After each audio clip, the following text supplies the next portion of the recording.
Artlist.io.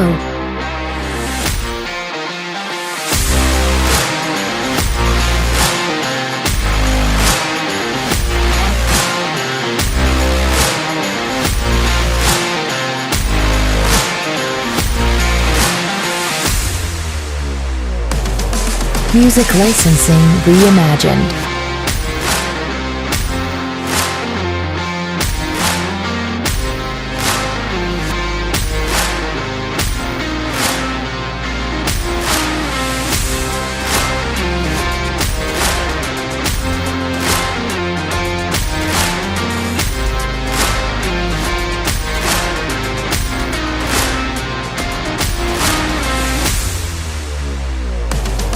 Artlist.io.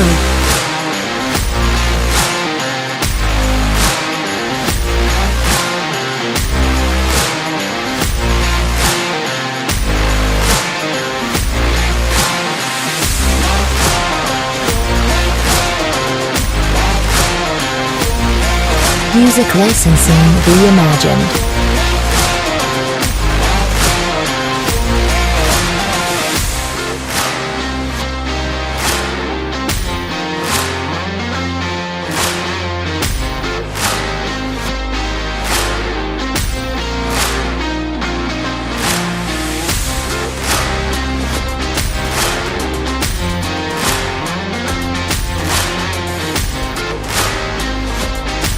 Artlist.io.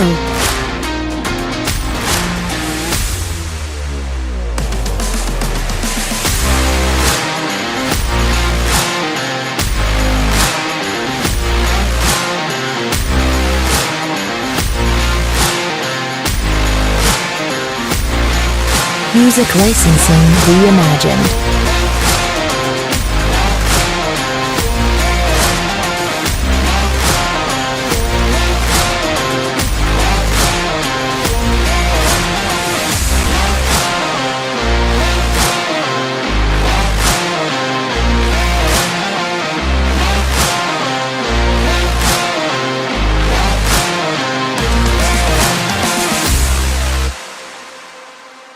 Artlist.io. Fuck that whole shit of me. Nah, we got some shit we got to talk about this weekend. Fucking Hoach. What's going on, Joseph? My man's first in line in this motherfucker. It's a Wednesday afternoon on a shitty Monday night. What's going on, everybody? You know what? Fuck it. Let's roll with that. I'll roll with that. Let's fucking go. I'm sorry, Joseph. I kind of called it. You know, the moment that Daniel Jones would go against a decent defense, he'd look like ass. 3 interceptions. I called it. Yo, word. And then you motherfuckers had the audacity, the unlitigated gall, the other big words that you used to trade for my motherfucking players. Fuck you and the Cowboys. Yo, well, fuck the Jets. I'm sorry for even trading these players. These players are young in their prime. These are players that you build a team around. And you're going to go trade them away to what? For more draft picks? To have a 50-50 chance of being either a good player or a bust? To what? To build another team? I'm sorry. Y'all niggas have been rebuilding since fucking the last time you guys won the Super Bowl. Yo, bro, we built more teams than the NFL has in history. We could have made our own fucking league. And I guarantee you, if they all would name the Jets, nobody would be the fucking champions in that fucking league neither. What up, normal guy? Yo, what up, normal guy? Bro, every 5 years, you guys blow up a team. Yeah, dude, and it's always the best players that we have, we fucking get rid of them. We get rid of him. Fucking Revis Island. We send Revis to the fucking the Patriots so he can win a Super Bowl and go home. But look, my thing with Revis is you traded him after his prime years, so that's okay. But yo, it's still Sauce is like 24 years old. How you trade away a 24-year-old number one shutdown corner? Yo, you know what? Like, yo, people are mad. People are mad, and You this morning on ESPN, homeboy was he blew up. He blew up. I forgot his name. Roethlisberger? Not Roth. Is it Roethlisberger? Nah, you know Pietro, who? Pietro and Roethlisberger. Some shit is in the morning. This is like a fucking like 6 o'clock in the morning. Damn. ESPN radio. Yo, he blew up. He said the same shit you said, but he blew up. Now here's my shit. Here's my shit, Hoch. There's two things going on here, right? There's two things. And I guarantee you both of these things are 100% correct, but I can't prove it. But you got to feel me on this. One, Aaron Rodgers infected the fucking team from the inside out with his Amagushka. He infected the fucking team. Yeah, ashwagandha. Yeah. He infected the fucking team's morale so badly it carried over to this fucking year also. And then what happened was the coach bullshitted his way. We got a trickless magician. We fell for a trickless magician again. Not to be confused with the dude for Fresh and Fit. I'm not gonna break my mic. But again, we fell for a fucking trickless magician. And what happened? Our players are starting to get tight at this. Players are requesting trades. You guys. I love Aaron Glenn as a player, but he was a defensive coach with the Lions. Not everybody is going to turn out to be Dan Campbell. You know what I'm saying? I hear you. So my whole thing is, you guys went from Robert Saleh, defensive coordinator, never been a head coach. You fired him, right? Yeah. You bring in somebody else to take over his spot. Also, not a body with a head coach. And then you go to another player, another defensive coordinator, may come into the head coach, never been the head coach anywhere else. You guys love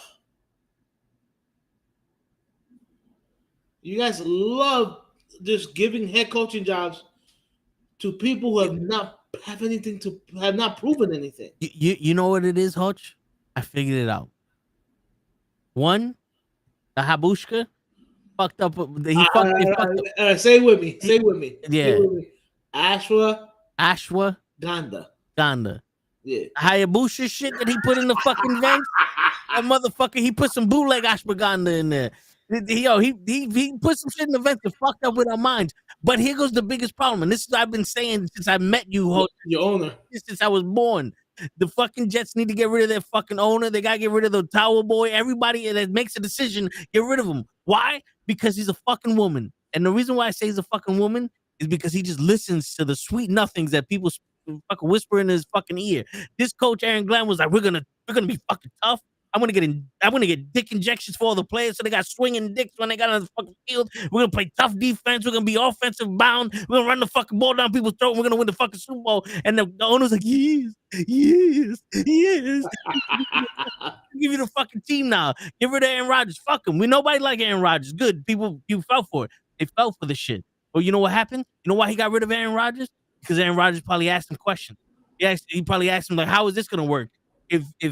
How is this gonna play? How is this play gonna work if everybody's covered? I can't throw the ball to nobody. There's no offensive line. How are you gonna protect me? And he said, get the fuck out of here. Don't ask questions. We don't ask questions here. We give answers. We don't ask questions. We give answers here. And then Sauce Gardner's like, yo, I don't want to play here no more. Like, what's going on here? Fucking Garrett Wilson's like, yo, dude, if you're not gonna throw me the ball, what am I doing here? And what they do, there's too many people talking. It's bad enough the fans were expecting us to win a game, but now the players want us to fucking actually do something. We don't know what the fuck we're doing. Get rid of them.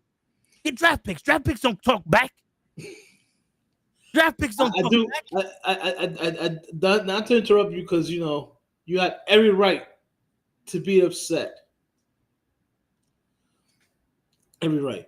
But there's a linebacker on your team called Quentin Williams. Yeah. He got traded to the Cowboys. I'm sorry, not Quentin. Quincy Williams. Yeah. Wait, so you have a Quentin and a Quincy? Yo, goddamn. He's supposed to be a linebacker. Yeah, he got traded to the Cowboys. No, he was one of our good defensive players, but Quentin Williams was defensive tackle. Joseph and Joseph is saying he was a linebacker. Quincy Williams, I don't even know who the hell that is. And I'm pretty much versed on most teams. Shit. He was underperforming since training camp. No fucking team was underperforming. The coach was underperforming. You know, and I know last week I said, yo, do something. But I didn't say do something to the people that are fucking making the difference. That's like, yo, the Bulls are losing. Get rid of Jordan and Pippen. Yeah. What? No. You get help for Jordan and Pippen. You don't get rid of the only star you get rid of is LeBron James. Yeah, that. But let me see. Brothers. Yeah, Trey Hendrickson, Joseph, not for nothing. I didn't think Cincinnati was going to trade him away, and if they did, it would probably be to the NFC, not in the AFC. That way, they don't have to see him. Like, I'm surprised the Jets traded Sauce to an AFC team because they're going to see Indy more often than they're going to see an NFC team. So you see me, I would have traded him to an NFC team. Hell, fucking my Giants should have gone after him. I would have loved to have him on the Giants. Now, mind you, I need to get rid of my fucking defensive coordinator because that motherfucking pissing me the motherfucking off. You know what happened, right, Hodge? They bid it for him. I was privy to this after the fact.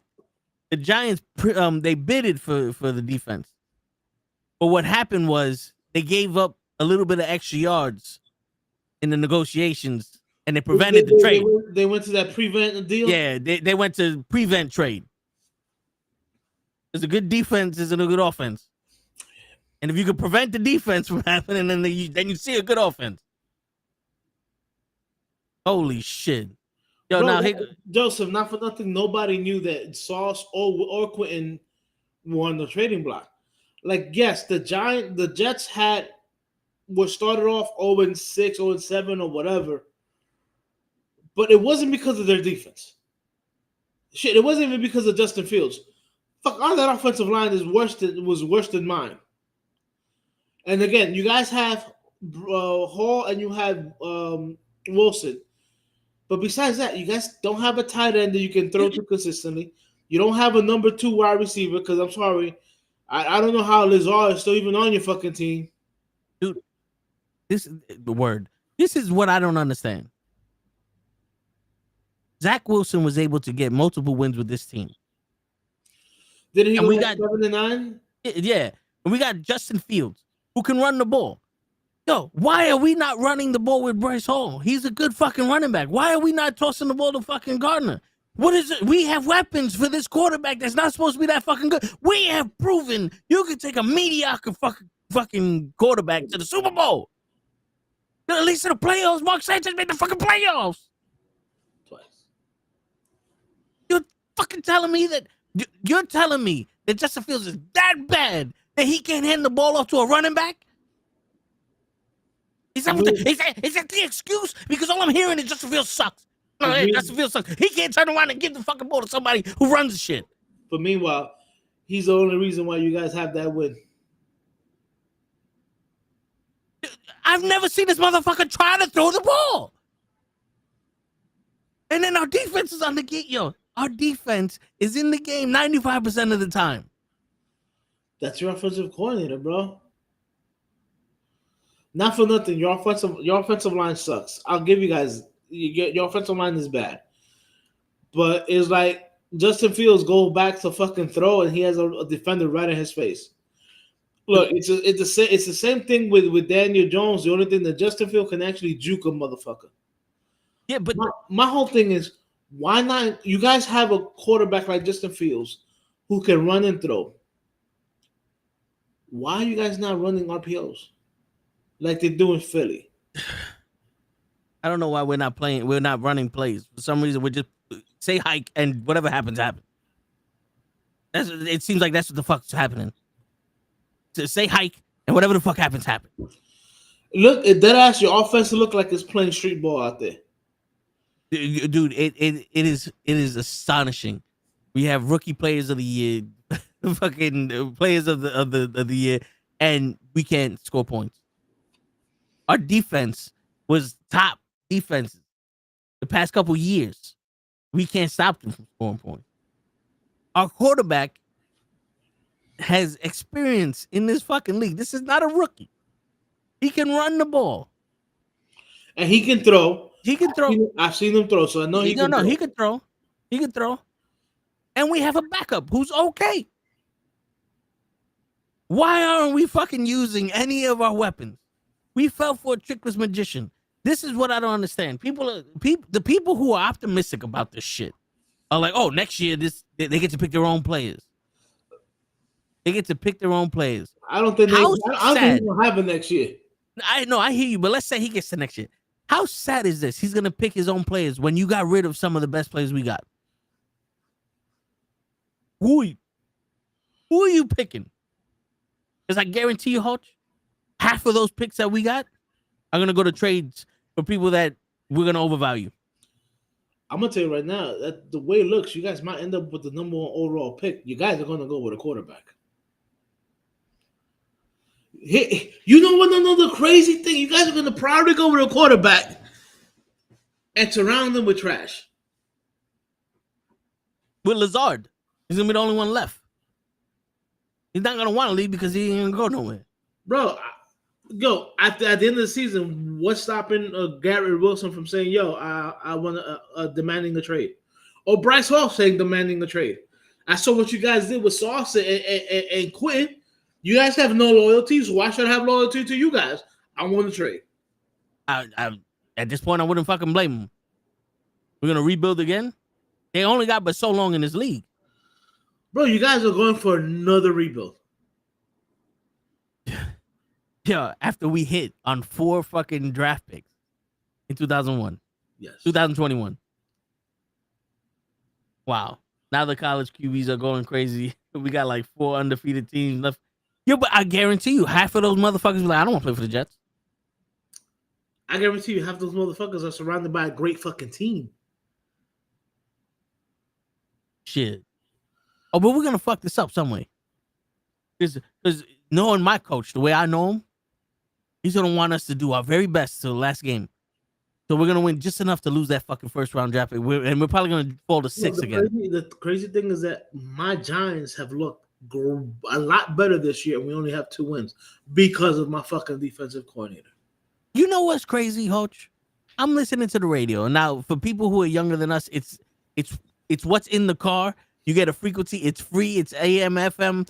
These are stations that they broadcast radio. It's like TV, but with only voices. Right? Now, I'm hearing a couple weeks ago when you barely lost to the fucking Broncos because of prevent defense. This team can beat anybody. To this week, this team fucking sucks. It's the worst team in the world. And I'm like, you got to pick and choose which one is it. Bro, because you go from play prevent defense that makes you lose against the Cowboys. You devise a defensive plan against the Broncos that keeps them without scoring for 3 quarters. And in the 4th quarter, because you want to play prevent defense, because you think you have the game in hand, you let them score 33 points. Now, here's the other thing on the flip side with that Broncos game. I'm also pissed off with my offensive coordinator. Why is Jackson Dart throwing the ball at all? You were up 22-8 at one point with like 5 minutes or 6 minutes left to go in the 4th quarter. Run that shit down their throat. Bro, you run the ball. You wait until there's 1 second left on the clock and you hike the ball and you run it again. The very next play, you line up, you wait till there's 1 second on the clock and you run it again. Now, Hutch, I'm gonna dare to say this. Hold on, let me get in there. That is how you play prevent defense. By running you prevent the defense from getting off the fucking field. Bro, not only that, everybody saw the mugging that happened against the Giants versus the Eagles, and all the bad play, all the black calls that went against the Giants. Oh yeah. Like to the point where even Tom Brady, who hates the Giants, was like, "All right, come on now." We all seen the finger poke. My man said, how are you calling pass interference on the guy that had his hand held for 15 fucking yards? And then when he finally gets his hands free and catches the ball, the cornerback has a handful of his jersey already. How are you calling pass interference on that? How are you not calling it a fumble when there was no whistle before that he fumbled the ball before the play got whistled dead? So there's a bad fucking call on pass interference. There is a bullshit no call on the fumble. On the pass to Saquon Barkley, the second touchdown the Saquon Barkley scored, you clearly see a giant defender being held by the offensive line, and they don't call that. So yeah, this Giants team can basically hang with anybody if we get a fucking real defensive coordinator. Now I know a lot of Giants fans are going to say, "Oh, fire Dable, fire Dable, fire Dable." Have you not seen what he's doing with Jackson Dart? Yeah. That's Dable. What you see from Jackson Dart, that's Dable. That's what he did with Josh Allen. So don't tell me, oh, we want to get rid of Brian Dable. No, that would be a bad fucking move. Okay? You stuck him with Daniel Jones for 4 fucking years. He finally got to pick his own quarterback because apparently out of all the quarterbacks in the last year's draft, from the get-go, he wanted Jackson Dart.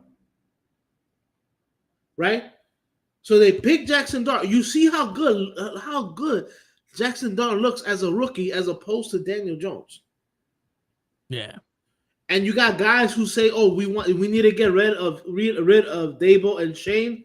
No, we need to get rid of Shane Bowen, my defensive coordinator. How do you have 3 young studs in Tibbs, Burns, and Carter, and then you have Dexter Lawrence in the middle, and you cannot create? You don't know how to do blitzes? He ain't never heard the word. Or be creative? No, but you know how to do a prevent defense that prevents you from winning 2 games. You stupid mother. No, I'm a Shane Bowen. If I see you on the streets, run, motherfucker. Run. Yo, we'll give you 50 yards so that way you don't get 65. That's how we prevent your defense. Bro, the Cowboys have a kicker with a big leg. They need like 15 yards for him to be in range. All right, guys. Back up 15 yards. Wait, what? No. Yeah. No. Dude, the dude fucking Prescott threw to his tight end right there with my middle linebacker exactly what's up is. Grabbed 15 yards. The guy came in, kicked a game time field goal. Shit, and now they got that dude that kicked the fucking 70-yard field goal. Well, that's a kid in Jacksonville. Joseph, here's the thing, right? They get rid of Dable, and I'm going to tell you right now, Jackson Dart probably regresses. I'm 100% right now. I'm telling you right now. Now, mind you, Dable was with Josh Allen for like 3 or 4 years. It took Josh Allen like 2 years to really be good. When Dable left, that first year when Dable left, Josh Allen had a bad year. And then the very next year after that, he picked it up. Bro, I have a young quarterback that looks good. I have players on offense, even, like, bro, imagine this kid with Neighbors if Neighbors didn't get hurt. Okay, now you give him the tight end that I have, Theo Johnson, who is stepping up, right? Cam, and look, I know Cam got hurt, but he'll be back. But then you pair him with Cam with Tracy. So you have Lightning and Thunder as your running backs, right?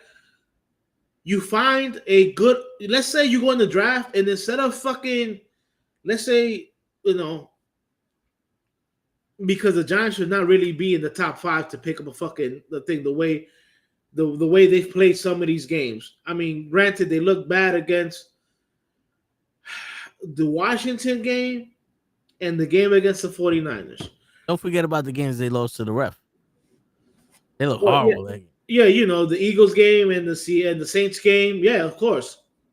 Like, dude, even my Saints game, they came up, they scored the first 2 touchdowns. Boom, boom. Then they couldn't score again. And then the defensive coordinator decides to put a safety on one of the fastest players in the NFL. You stupid motherfucker, you.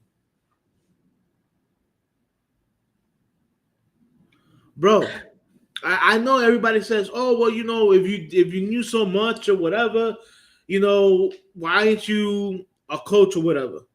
First of all, it's not that easy to get into fucking coaching. It's not. Yeah, especially in the NFL. It's not. All right. Second, a lot of the reason, the fucked up things about a lot of these coaches is they think they actually know more than people, and they don't. They just don't. Okay.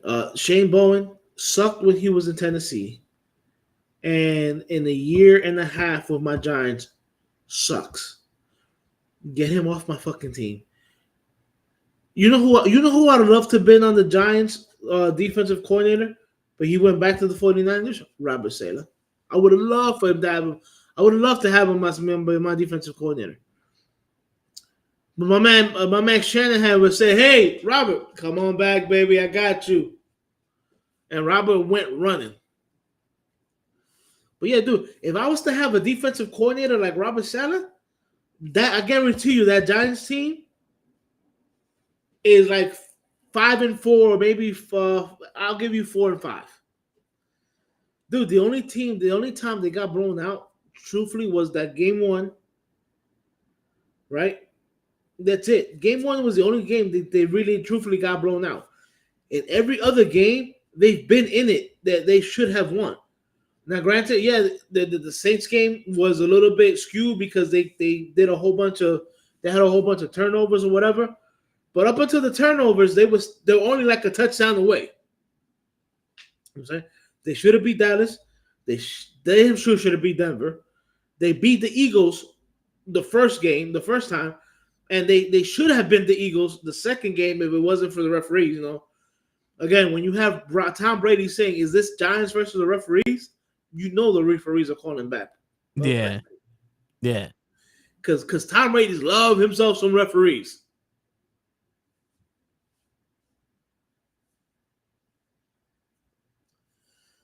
Shit. But yo, real quick, this is what I was thinking. I want to run it by you, and I want to run it by the chat.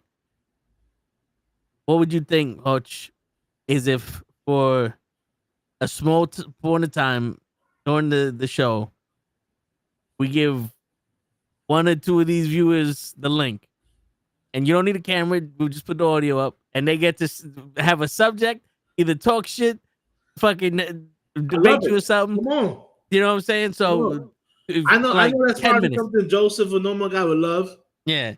We give you the link. You get on with your phone or whatever. I put the audio. You don't have to worry about a picture, nothing. I'll hide your camera. And then you can talk shit to whoever you want or have a conversation or ask question, whatever.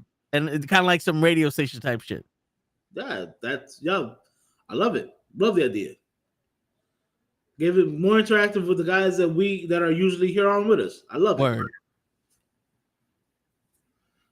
Me and Joseph can talk about how bad Daniel Jones really is.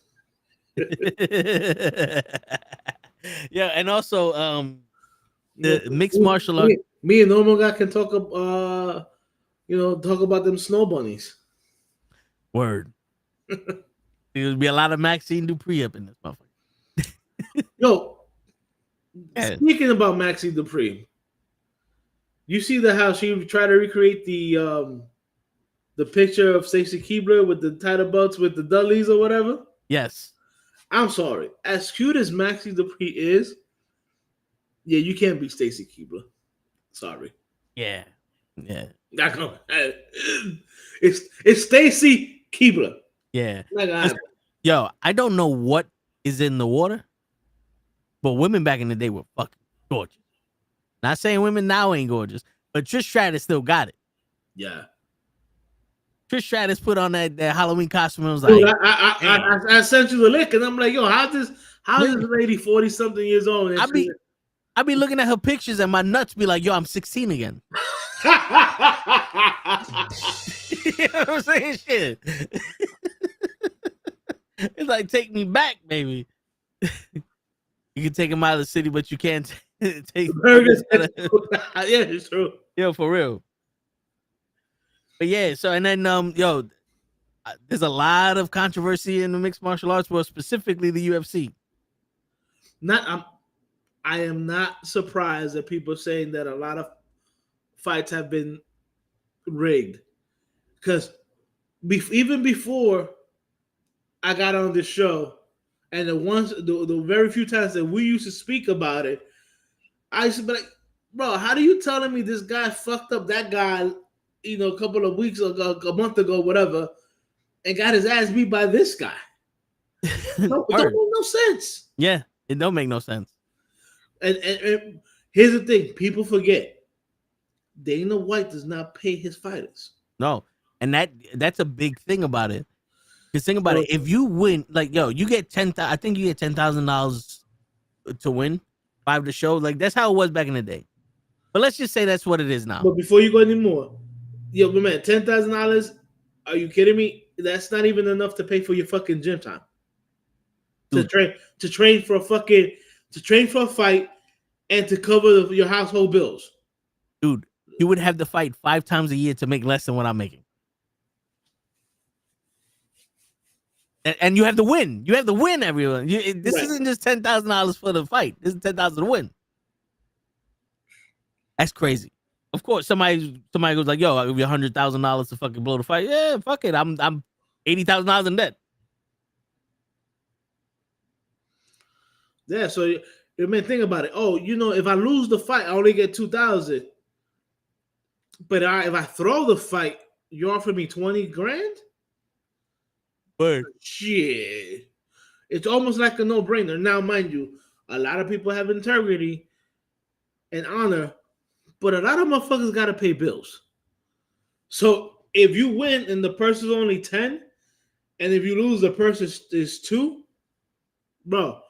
And here's the fucked up part: they know what was walking away with millions. So you can't tell me you couldn't pay your fucking fighters. Now here goes some shit. Right? The UFC. Now I'm getting this off of Gold BBJ, Gold Blowjobs, GoldBJJ.com. Right. Where the medium fighter in the UFC earns about $91,000.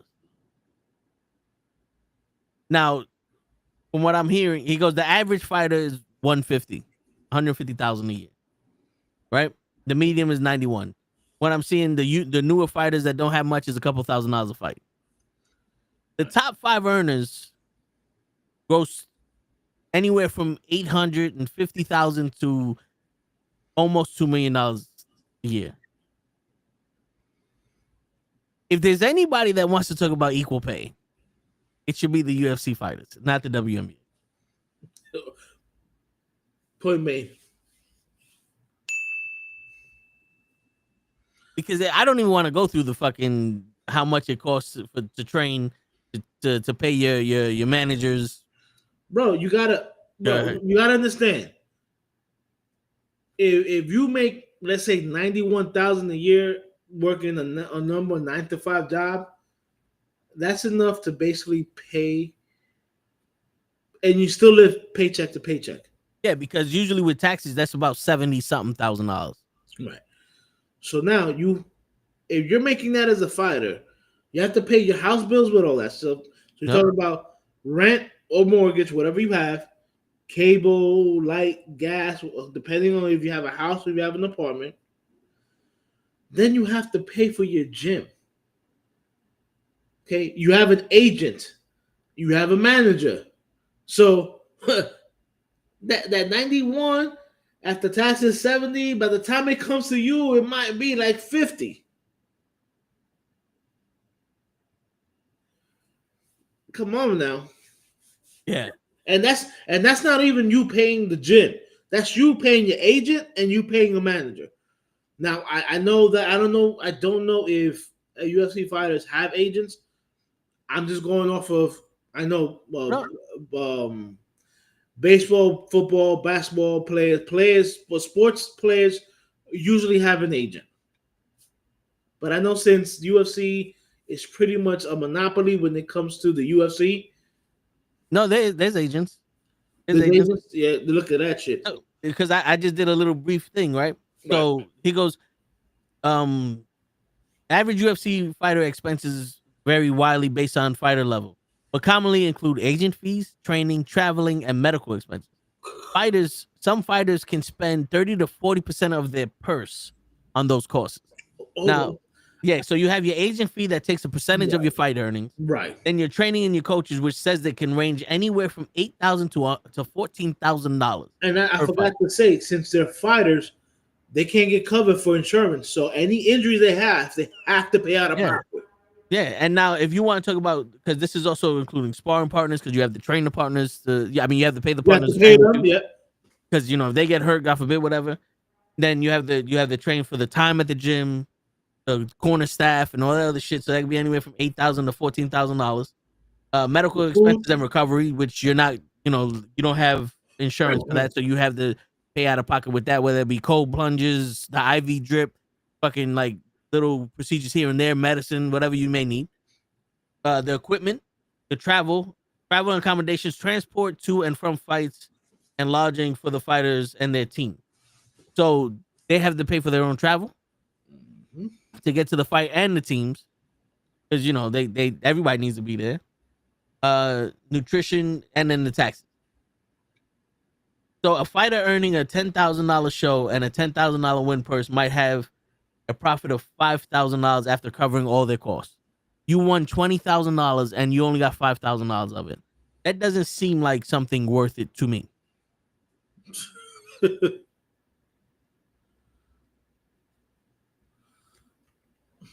And then, but if somebody comes to you, it's like, yo, you throw this fight, I'll give you 50 grand.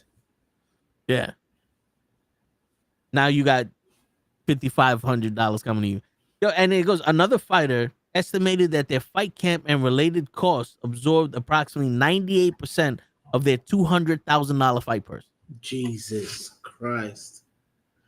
Dude, remember when Lito Rush was like, yo, I gotta quit the WWE because they don't pay me enough to even make the fucking to travel? Yeah. That's that right there for the UFC. That's the same shit. That is ridiculous. Word. Yo, 10% of 200,000 is 20,000, right? Yeah. So $2,000 is 1% of 200,000. They made $4,000 off of a $200,000 purse. Bro, I would rather start an OnlyFans. That's why Paige Van Zandt is fucking having an OnlyFans. Yep. That's why La Chica, what's her name? La Chica, the one in NXT with the fat ass, the Cuban that be shaking.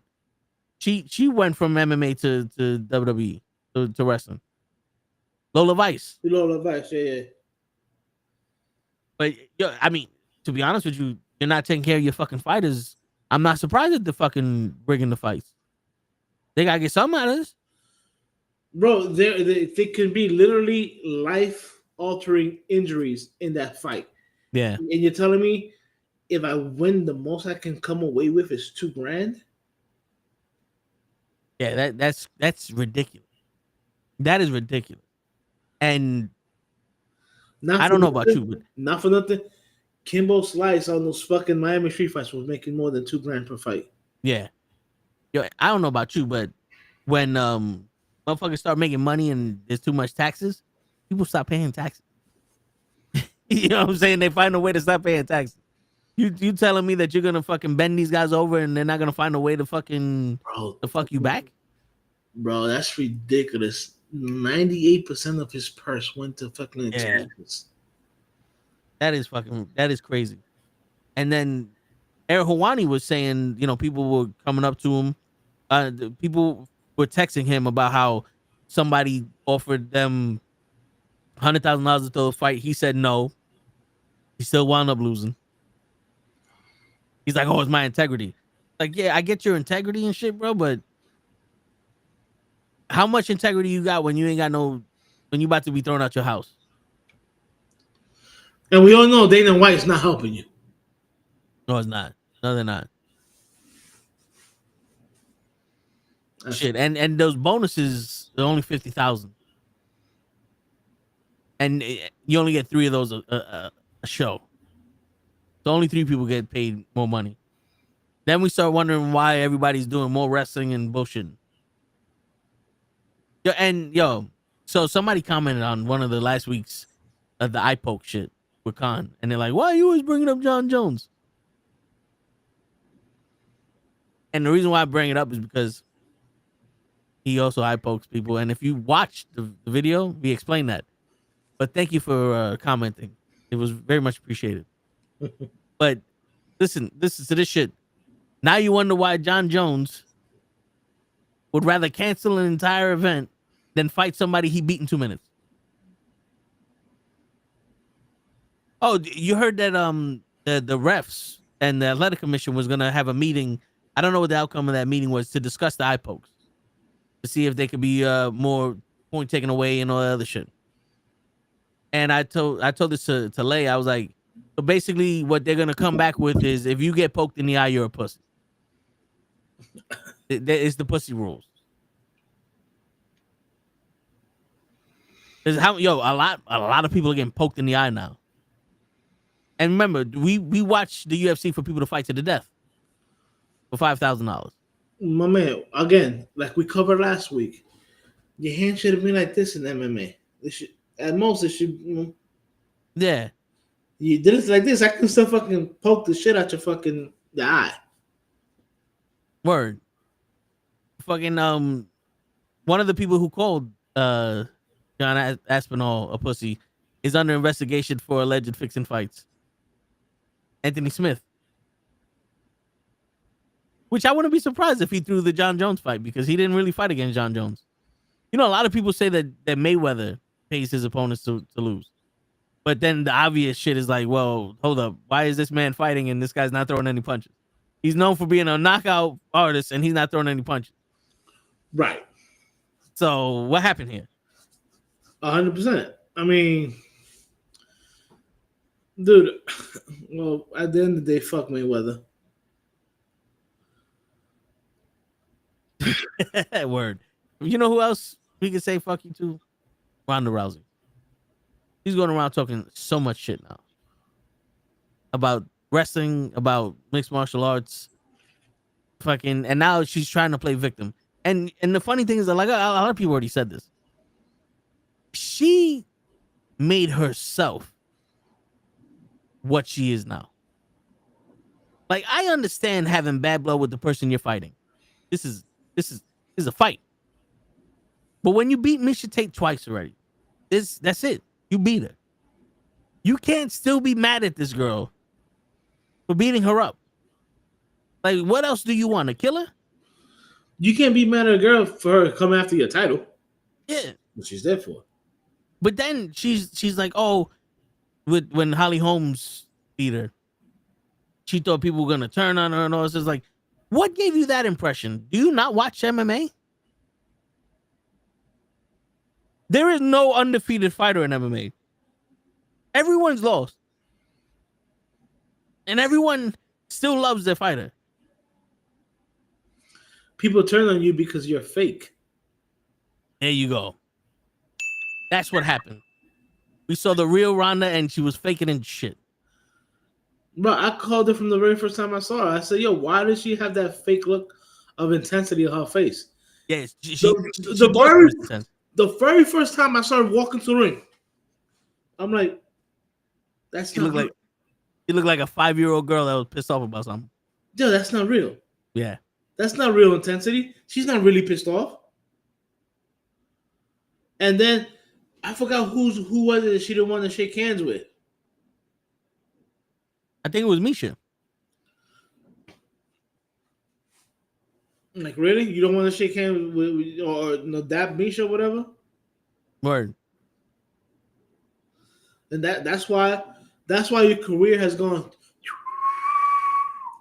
Nosedive. ever since Holly Holmes knocked you upside your head with that kick. Yeah. Yeah. And And the then crazy and then you went into wrestling. Then you try to come whatever you try to come back against Amanda Nunes, and your corner's telling you, "Oh, you have great stand up." well, in her defense, she had balance. When Amanda hit her with the right, she moved to the left. When she hit her with the left, she moved to the right. So it was good. Bro. When she was standing up, you look very good standing. And then when she got laid down, I remember her corner telling her, "Yo, no, you're doing great. You're doing great." Yeah. So, what? Because they weren't watching the fight. I'm like, yo, you better take it to the ground and hope. You better kick her in the nuts. Shit. The way you was getting your ass whooped, you better hope pray she has something, kick her right in the nuts. Bro, come on now. I mean, shit. She got Molly Holmes made her look like an amateur. Amanda Nunes mollywopped. Yeah. And she wasn't ready for either one of those fights. I remember her fucking coach was talking about how she can throw hands with Mayweather. I said she couldn't throw hands with Mayweather if they chopped this nigga's arms off. Bro, I remember following the not the shit with Holly, but the shit with Amanda, right? And her training and everything.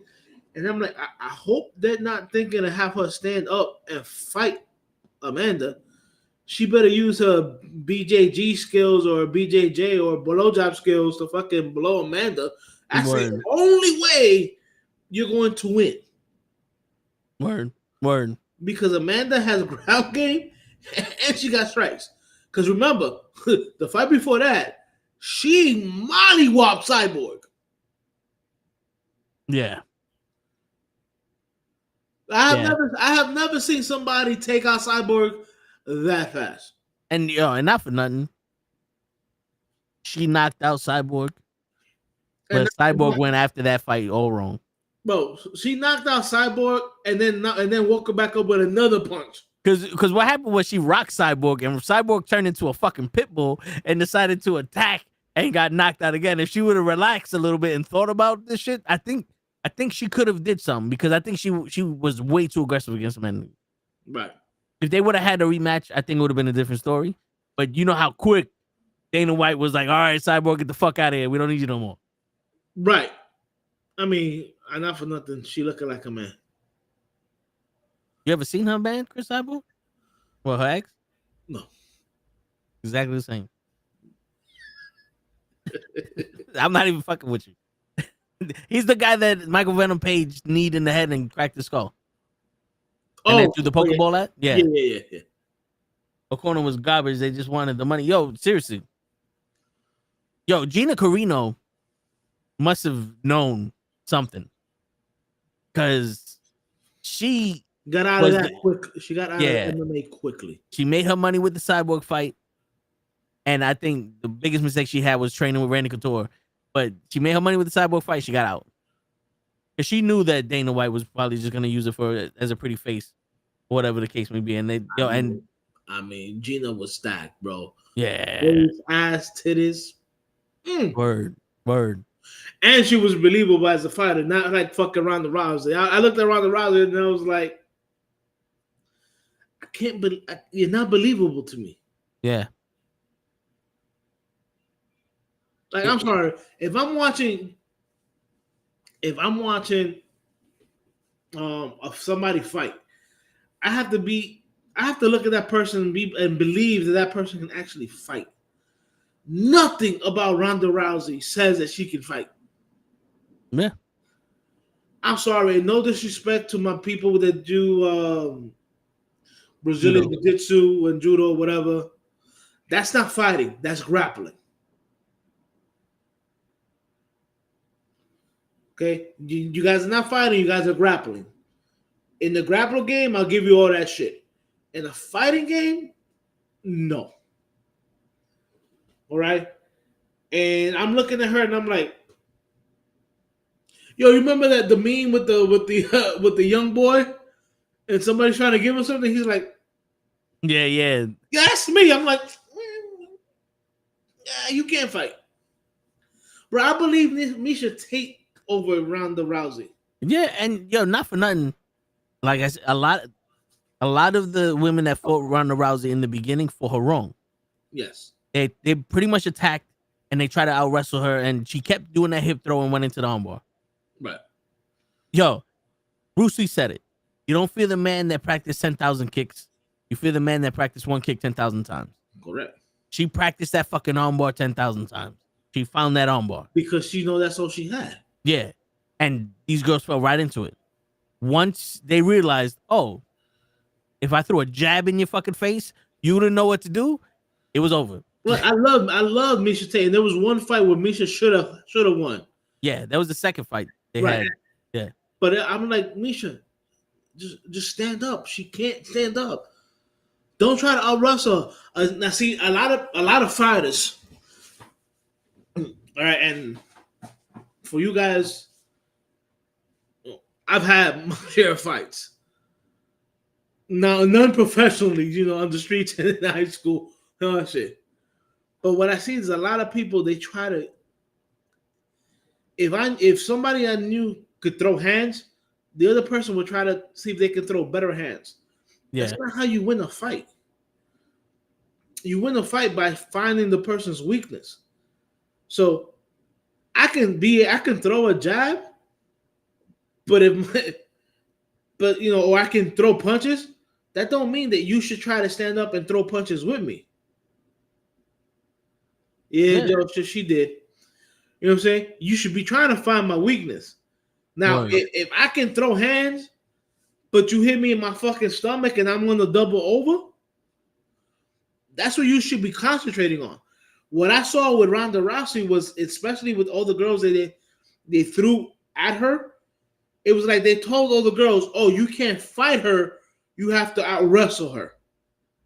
It's kind of like me challenging Shaq to a game of basketball, and we're only allowed to dunk.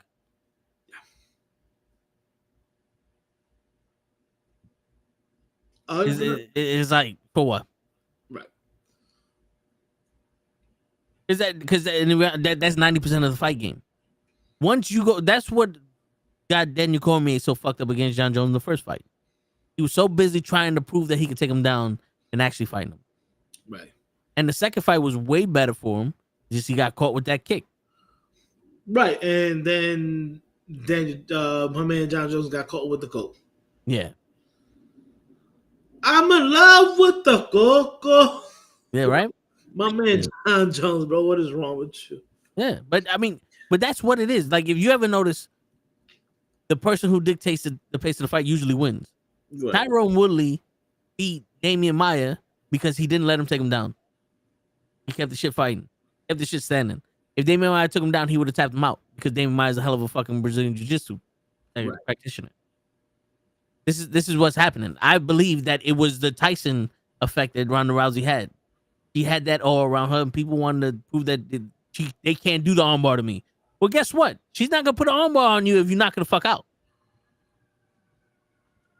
I'm not gonna sit here and go, oh, Holly Holmes beat Ronda Rousey, but she only knocked her out. She didn't go onto the ground and fucking judo her. Like, no, you beat her. It's mixed martial arts. This isn't judo. Right. It's not, we only rolling with one style. And again, I keep telling people, I said, everybody's like, I didn't think that Holly Holmes was going to beat Ronda Rousey. I'm like, dude, I saw it all the way. Because Holly Holmes was like, I'm not trying to out-wrestle her. I'm gonna make her play my game. Holly Holmes is a kickboxer. Yeah. And very good one. You know what's crazy, Hutch? After Holly Holmes beat Ronda Rousey and became champion, you know who she lost to? Misha Tate. Yep. You know how Misha Tate beat her? Taking her down and wrestling her. Yeah. So, what Molly did to Ronda, Misha did to Molly. Yeah. You see how that works? You take advantage of your opponent's weakness. No, but Ronda Rousey thought that she could throw hands with a kickboxer. I'm gonna throw hands. We're one of the greatest kickboxers too, because Holly Holmes has a fucking phenomenal record in kickboxing. Right. And belts and all that shit. She's a very acclaimed kickboxer. Yeah. And her corner was like, "Oh no, you can't kick, you can strike with Holly Holmes." No. Yeah, no more got the bunnies. But yeah, it's like, who was it? Like, not for nothing, but remember Lesnar versus Alistair Overeem or whatever? Yeah. You know, Overeem pretty much dominated that fight because he was striking Brock. Yeah. You know, now Brock, I can tell, but as big as Brock is, you think that he's a striker. No, Brock is a wrestler. He won a national championship wrestling, and he won it, and his teammate was who? Shelton Benjamin. Yeah. These guys are they're Roman Greco wrestlers. Overeem just fought him, throw hands, and then he caught him with that liver kick, and it was over. Yeah, because this is right after he had that that infection or whatever. Yeah, diverticulitis. You know what I'm saying? But it's like, look, what is it? Lesnar dominated Randy Couture because Randy tried to wrestle him. Yep. Shit, he dominated Shane Carwin because Shane Carwin's dumbass tried to wrestle his ass too and got winded. Right. Shane Carwin should have stood there, rocked him, get back over here, rocked him again. Right. You don't need to go down after him. Come on up here. My punches are working. Kind of like what Matt Serra did. Yeah. What Matt Serra did was with GSP was he rocked him. Okay, I'm not chasing you down there. Matt Serra is a highly decorated Brazilian Jiu-Jitsu practitioner. And he knows that GSP is a better wrestler. Get up. I'm going to rock you again. Right. That's what happened.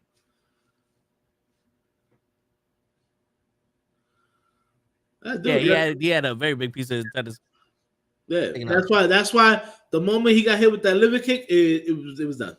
Yeah, sayonara. But it's like it's like you see Lesnar's fight in the UFCs, and he's like, "Oh, he just overpowered him." I'm like, "Yo, the dude." First of all, let's cut the crap. He had to cut weight to hit 285 or whatever it is. 35. I think it was. I'm dying with. I think it's 265 or something. Well, whatever. The man walks around at 300 pounds. So, but he makes weight at the weigh-in. 265. Right. He makes the weight, and then come the fight, he's back to like 285 easy. Yeah. You know what I'm saying? He was a big boy. Right. That's why he overpowered people. But every time he lost, who he lose to? A striker. Like, I think even Kane, when he lost to Kane didn't try to out-wrestle him. Kane punched him. Kane stopped him from taking him down and just started hitting him. Yeah. Kane Miley walked him like, man, what? Yeah. Who do you think? When Frank Mir beat him, it was with a simple toe lock. Because he got overly aggressive. Yeah, and he didn't know any jiu-jitsu. Exactly. Even Frank Mir said it's like that. My son could have got out of that fucking hole. No more guys. Always. He's got you in your chokehold. Always. I was looking at a picture of Kathy Kelly and I was dying. Why, dressed as Rhea Ripley? She. I'm sorry. I love my Tiffany. But Jackie Redmond, ooh, Lord. Shit, them women are blessed. Them eyes, bro. I'm a sucker for a good pair of eyes. bro. And the fact that she's a she's a brunette with those blue eyes. Yeah, They she gotta pop. be Greek. She gotta be some kind of Greek. They pop. Let's see, Jackie Revan. What is Jackie? Came home with him in a nice, beautiful way. Yeah, came. Okay. Dude, Oh, she's Canadian. Yeah.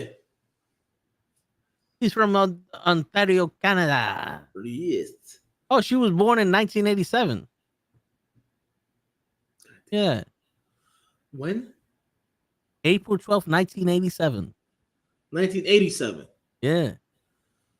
Ooh, okay, that's not that bad. Shit. It's not that bad. I thought you said 97. I was like, damn, I was already fucking. I had graduated high school in 96. Shit, 97 is what? 30 years? It's 28 years ago. Right? My math. Man, your math is off.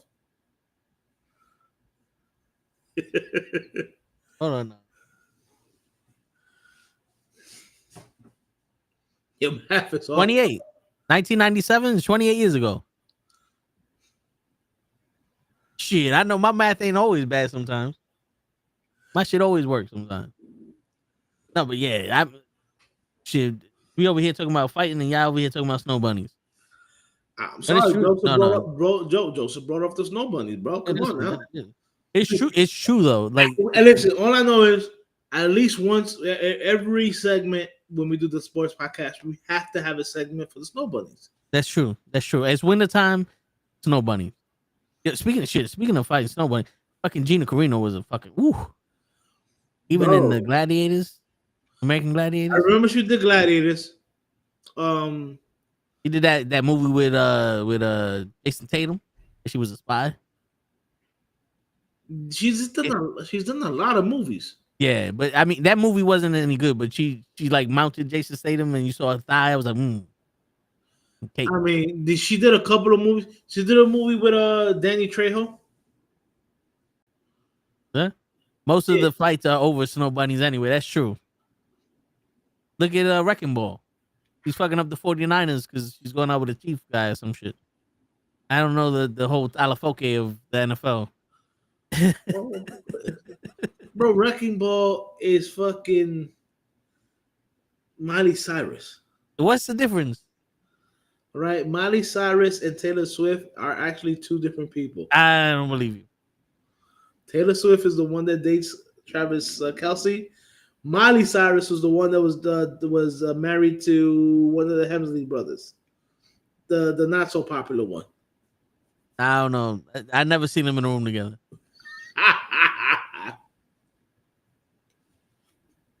These white girls is all the same to me. No, they're not. Well, those white girls, the pop singers, white girls, they're all the same. Yeah, I'll give it that one. She dyed her hair brown and turned herself into Miley Cyrus. Nah, you know, Joseph. I don't want crazy Britney Spears or crazy Miley Cyrus. I want Christina Aguilera in that Dirty video.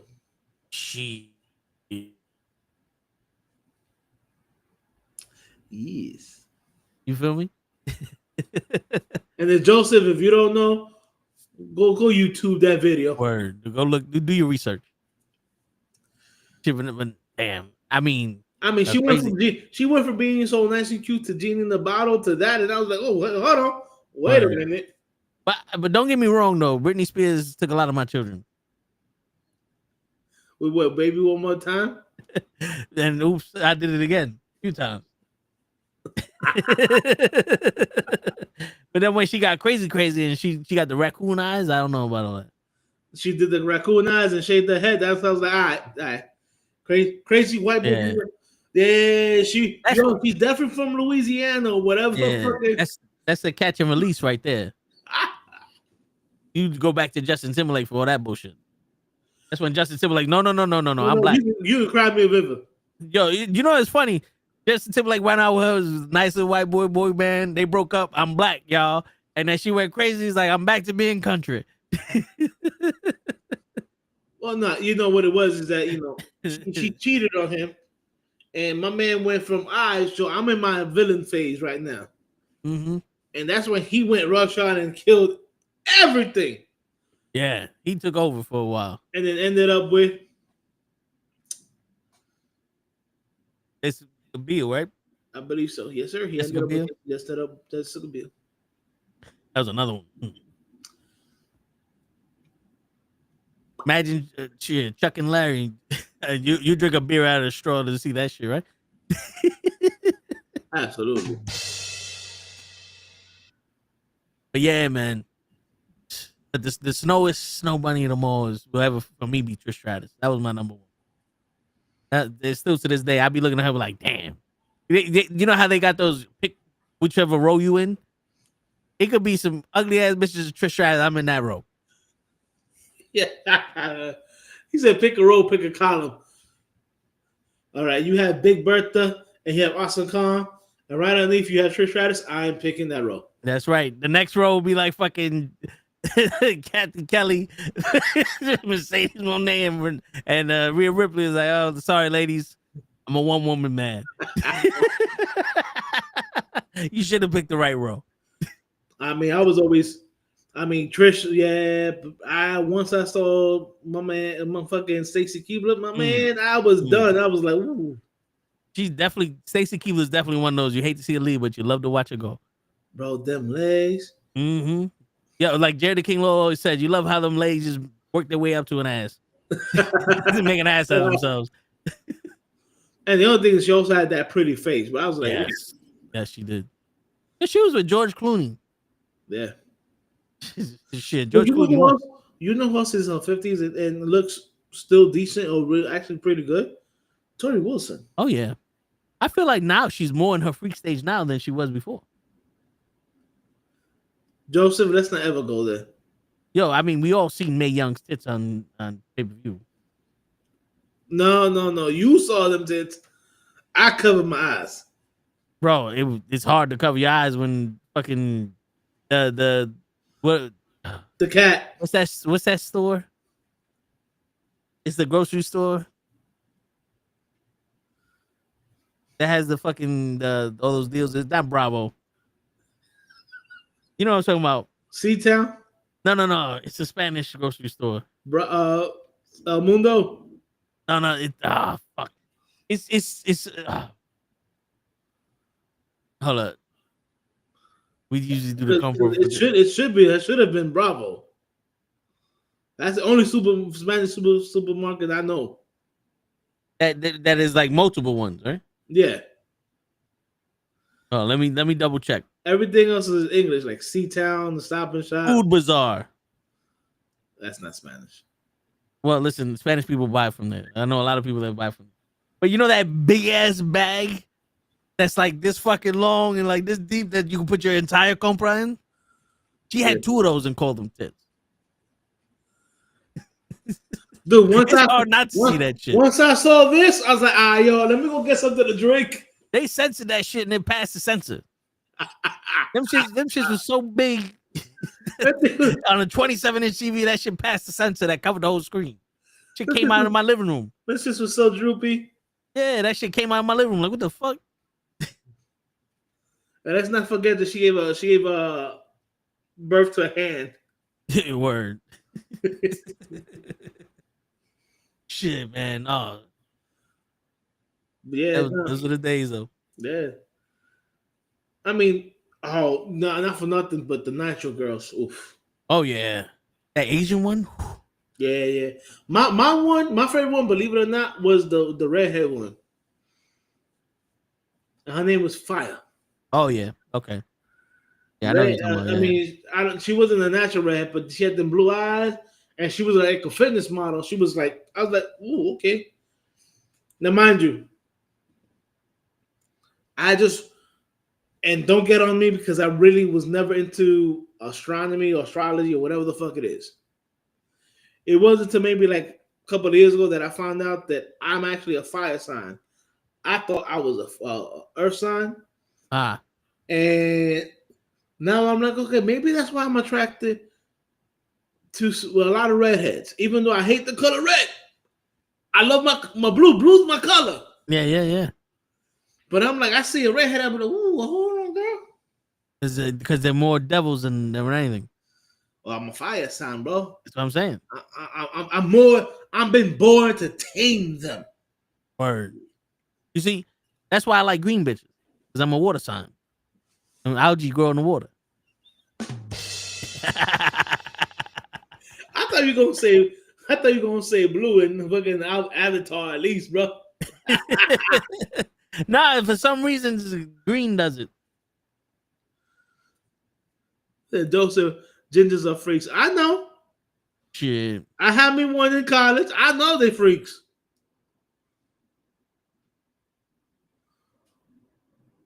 I'm trying to find me a Latina ginger. I like to live dangerously, okay? Hey, listen, you and me both. You know what's funny? I like to have. I like when all the crazy ass Latinas are my friend and they're normal. It's like, yo, you crazy to everybody else, but to me, you just normal. And then they everybody's like, well, it's like, yo, it's because I'm crazy too. Like I was born from a fucking Latina woman that was crazy. Like in the old days, my mother was 60 when I was growing up. This is a different type of crazy. This is the type of crazy that point a gun in your face and you a mobster. You feel me? not you just some nigga that sell quarter ounce of weed every 2 weeks. Thinking you tough. Like this motherfucker sell one blunt a month talking about he tough. Gangster. This motherfucker over here killing children. Coming through that door. Word. Come here. Shit. I ain't even do nothing. Mama, why you got the chocolate in your hand, mama? The next time you... Mama, put that down, please. Shit, my mom had a fucking wolf ball bat. Oh. Shit. The one time she hit me, I was like, what the fuck I do? She goes, I don't know, but next time you ain't gonna get away with it. I said, what the fuck? That is such a Hispanic mom thing. Yeah, just fucking, she had that intuition. I know you did something, bow, I can't let you get away with it. Like, okay, fuck. I just woke up. Now I know we just started the NBA season. Yeah. And you know, I'm gonna let that rock. Hockey season's this season now too. But we don't really cover that because, you know, Toto know how to skate. I can skate. I can't skate backwards. And for some reason, I can't. Like, yo, dude, when the first time I ever went to an ice ring. Right. They had the kiddie ring. And they never took care of it, so there's bumps everywhere. Yo, I bruised my ass. That's how many times I fell. I'm like, yo, I don't like this shit. And then my uncle was like, yo, fuck it. Let's go to the big ring because, you know, the kiddie ring, the only kids is it.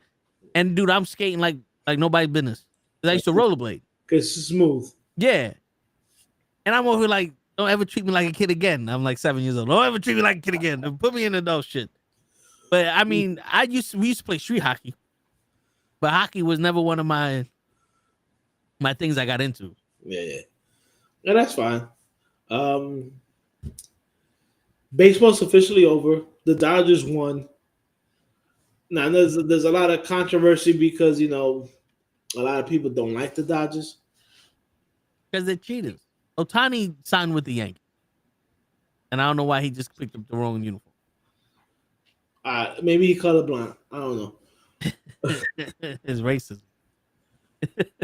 I mean, but yeah, look, I know that, you know, a lot of people don't like the Dodgers or whatever, but personally, I don't like the Dodgers either. But I hate the Blue Jays more, especially after they couldn't get Don Mattingly a fucking championship. All right, now mind you, I can't root for the team that is also in the same division as my Yankees. It's not gonna happen, people. Word. I mean, hell has to be over at least 3 times before I root for the Red Sox. Oh no, yeah, I don't give a fuck. They can fight the Nazis. It's like, well, Red Sox are losing. I hope there's a tie.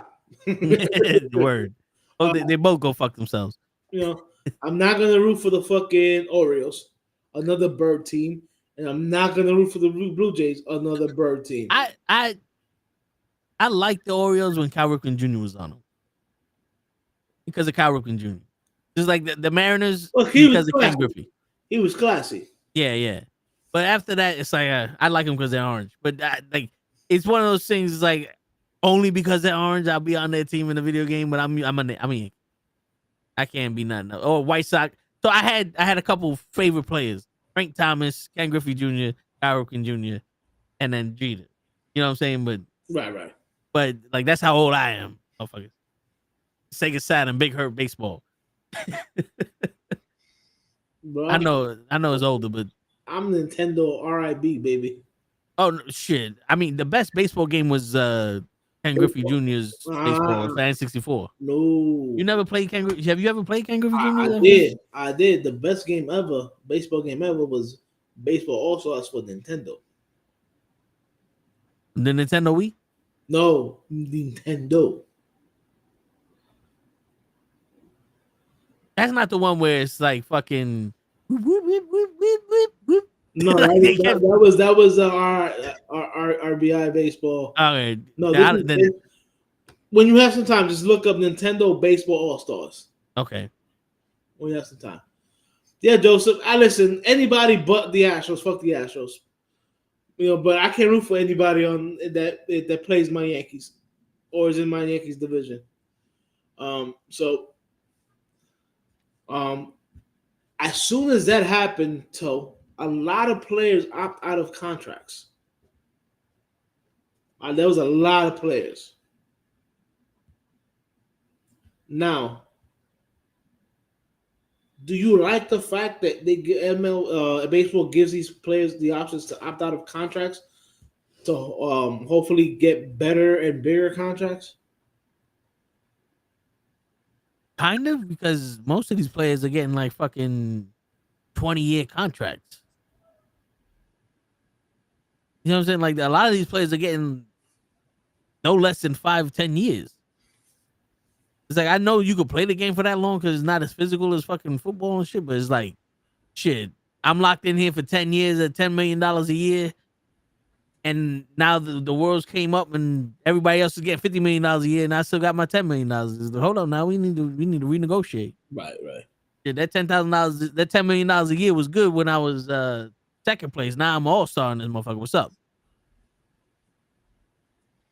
All right, but I'll give you that. That's the only reason why is because to me, baseball became a game of money, man. There's no more farms, farming players and all that shit. Yeah, you're right. There is no farm system because they get traded away right away for superstars and stuff like that. Baseball became the game of can I win now?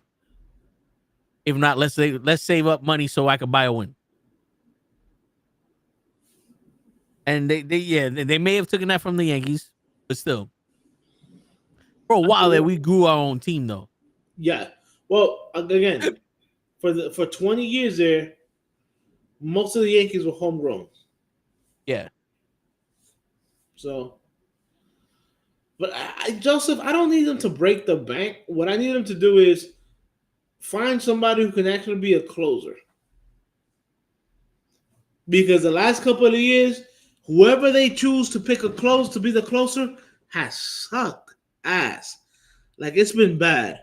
You know, I know they traded for this kid Stylebender from Milwaukee, and I thought, okay, we got a closer. He's going to be good, and he was horrible. So yeah, we need some stuff, bro. We need some better.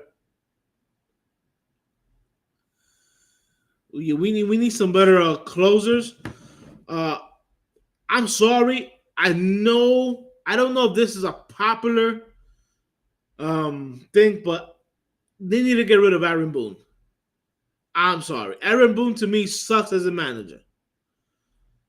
And if anybody wants to argue with me, game one, our pitcher was doing good. Didn't have a high pitch count, and he still took him out to put in a fucking reliever. And it happened last year in the World Series against the Dodgers, and it happened this year against Toronto. Why are you taking out the starter when the starter is doing good? No need for you to take out the starter. None whatsoever. And you want to take out the starter to save him. No, it's only the sixth inning. At least let them pitch into the seventh. Especially when you have a bullpen like ours this year that was not good. Our bullpen was not good at all this year. Literally one of the worst bullpens I've seen in a very long time on the Yankee team. And even with that, we still won like 80-something games, almost 90. Figure it out. You know what I'm saying? So, yeah, Joseph, I don't want them to break the bank. I do want them to find a closer and maybe another starter to pair with Garrett. And not for nothing, we need to find hitters that are not about just hitting the home runs. I need some contact hitters around Aaron Judge. Some guys that can get on base, because Aaron Judge hitting fucking solo home runs because there's nobody in front of him, that's not cool. I need players that can get on base in front of him.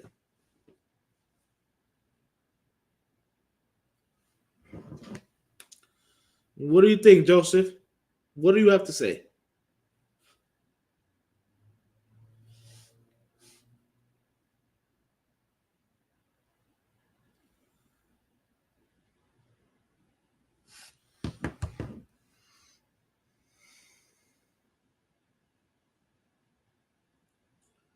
Joseph, normal guy, you know, what you guys got there?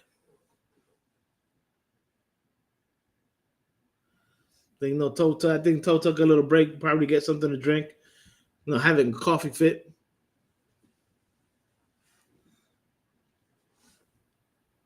Yeah. Let's see what we got here.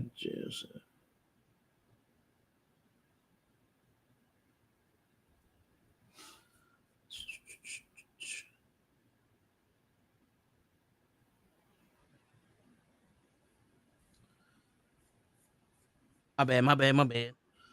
No, you good. You good. You good money. Shit, I just need the New York teams to start getting serious about shit.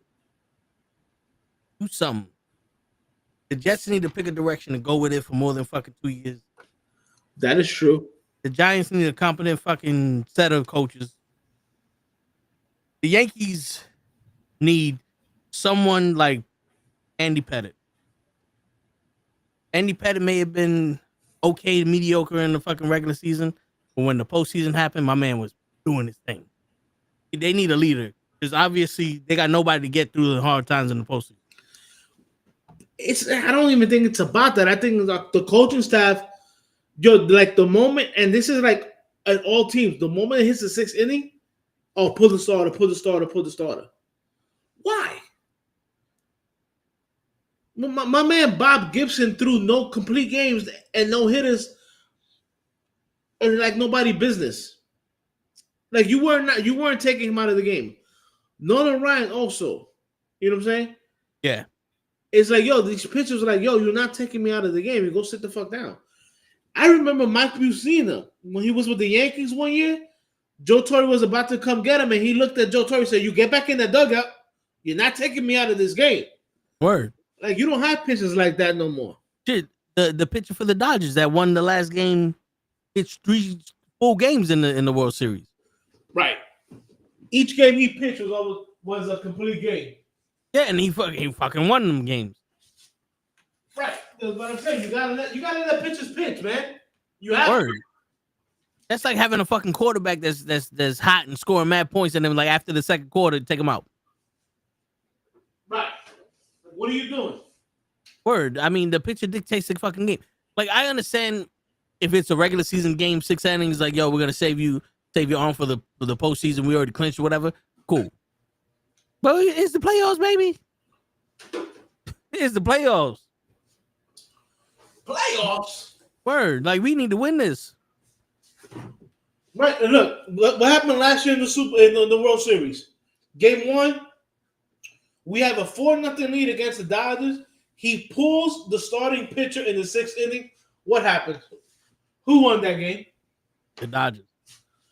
This year against the Blue Jays, we're winning. Gets to the 6th inning. Pulls the starter. Who won game 1? Blue Jays. Thank you. These motherfuckers. Yamamoto, there you go. Tomo arigato, Mr. Ramato. That's why I say that Aaron Boone needs to be a fucking thrown Thrown fired in from jail. the Yankees. You're fired. Word, listen, we're supposed to win.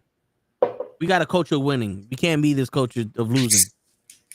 It's bad enough that the Mets are fucking losing every time that they're supposed to win some shit. We can't be like that. The Yankees was our one team that no matter what, they were on the top. Right.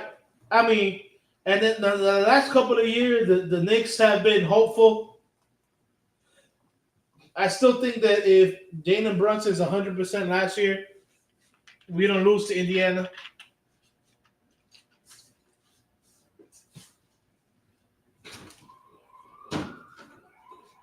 But that's why, start of a new year with the Knicks. Let's see what they do this year. Shit, now they're talking about Karl Anthony Towns. What about him?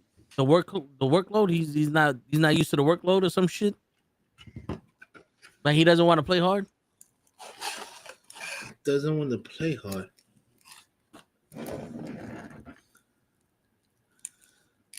Listen, motherfucker, you better play hard.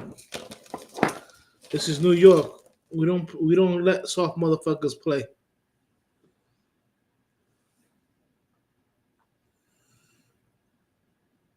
You know what I'm saying? Yeah. Yeah, I don't get that. And I don't get that. A lot of these young players with the we don't. What is it? Game management shit. Like, come on now. Yeah, listen, man. I don't get that shit neither. I don't get none of these. Well, you know something?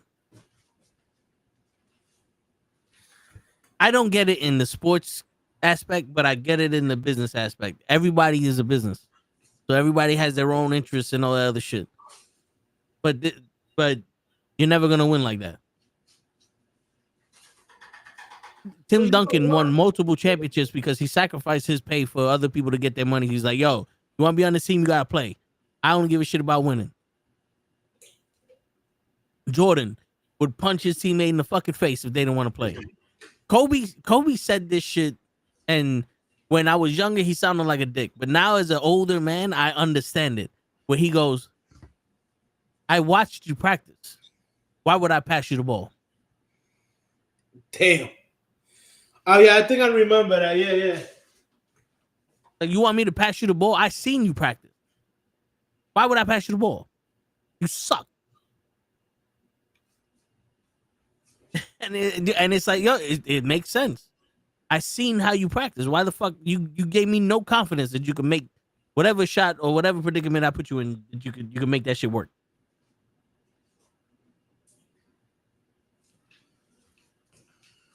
Yeah, because I mean, like I remember, like even in the Olympics, everybody's out partying. Kobe's in the gym. Yeah, motherfuckers is coming back from the club. Kobe at 5:00 in the morning. Kobe in the gym. Yep. And then they started going to the gym at 5, and Kobe be there at 4:30. Yeah. Like I remember Garnett. I remember Garnett saying like, "Yo, we was the first couple of days we was out there partying and stuff like that, and Kobe's not even going with us." And we're like, "Yo, why is he not going with us?" We're coming back at 5:00 from the club. Kobe's in the gym. Yep.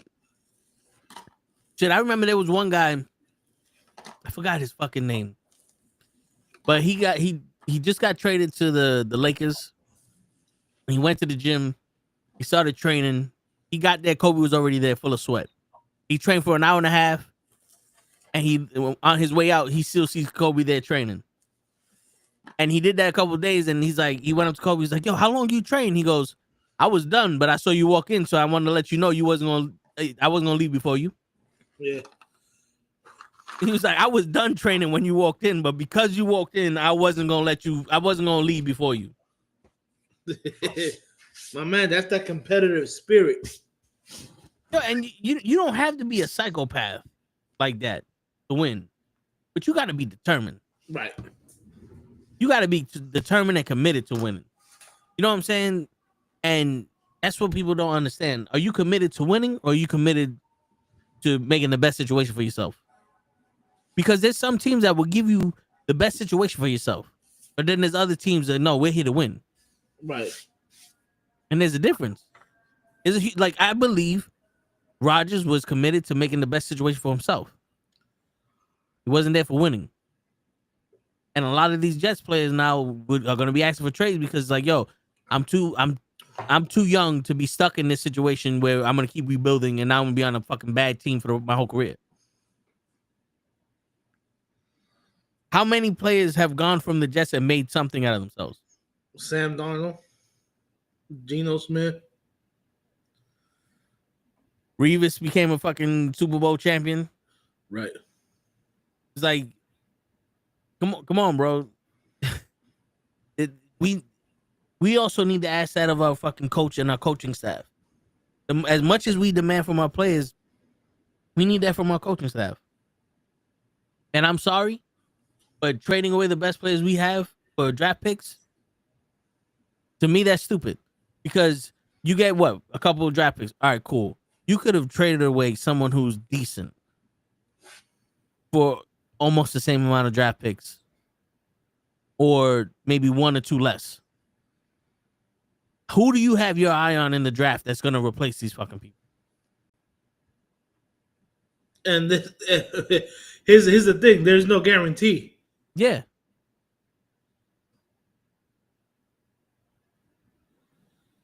You know, because I said a couple weeks ago, if you're not going to play, do something. Like, do something drastic. But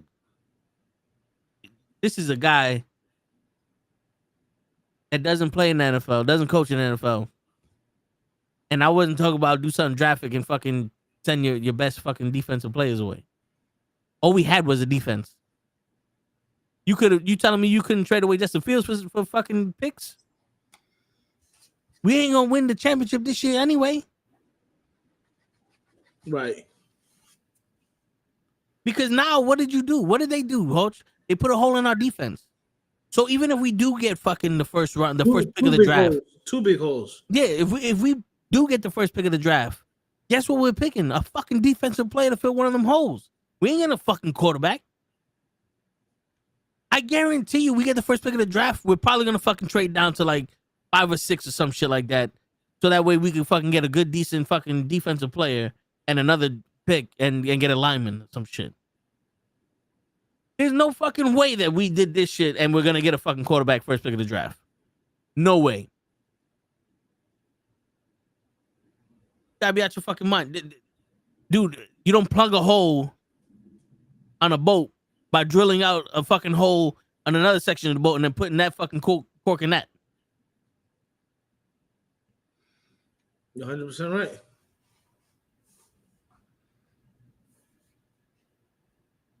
Shit. I've seen a lot of stupidity in my day, but Jesus.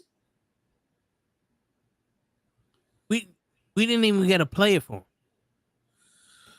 You did. You got Nick Harding or something like. You got a defensive tackle from the Cowboys. Yeah, but that was for Quincy Williams. Quinn Williams, yeah. Yeah. But we didn't get nobody for Sauce. No, you just got draft picks. Which, yo, speaking of this, I want to reenact this conversation you guys had in the chat. I didn't read it because I was like, you know what? Show just done wasted all this. So I didn't read it. I'll read the show shit. You could say what you're going to say in response to it. Go ahead. Because I put the picture of them trading both these motherfuckers and I said, fuck. Show replies, nah, player. Thanks for the details. That was a great trade. Two first round picks for an overrated player. We just robbed these niggas. Or said, who's overrated? Show said, Sauce Gardner. He's my player. I've been watching him enough. He's not worth 2 first round draft picks. Here goes Show right now. Right as you said, the 2 draft picks, baby. Woo! I'll take it. Show, Hutch, this is your response. Go ahead, Hutch. Respond to, he's He is overrated and not worth 2 first-round draft picks. Go ahead, Hope. How he's responding to saying I haven't said yet. He's overrated. Oh shit, I'm waking the baby up. You're right. My bad.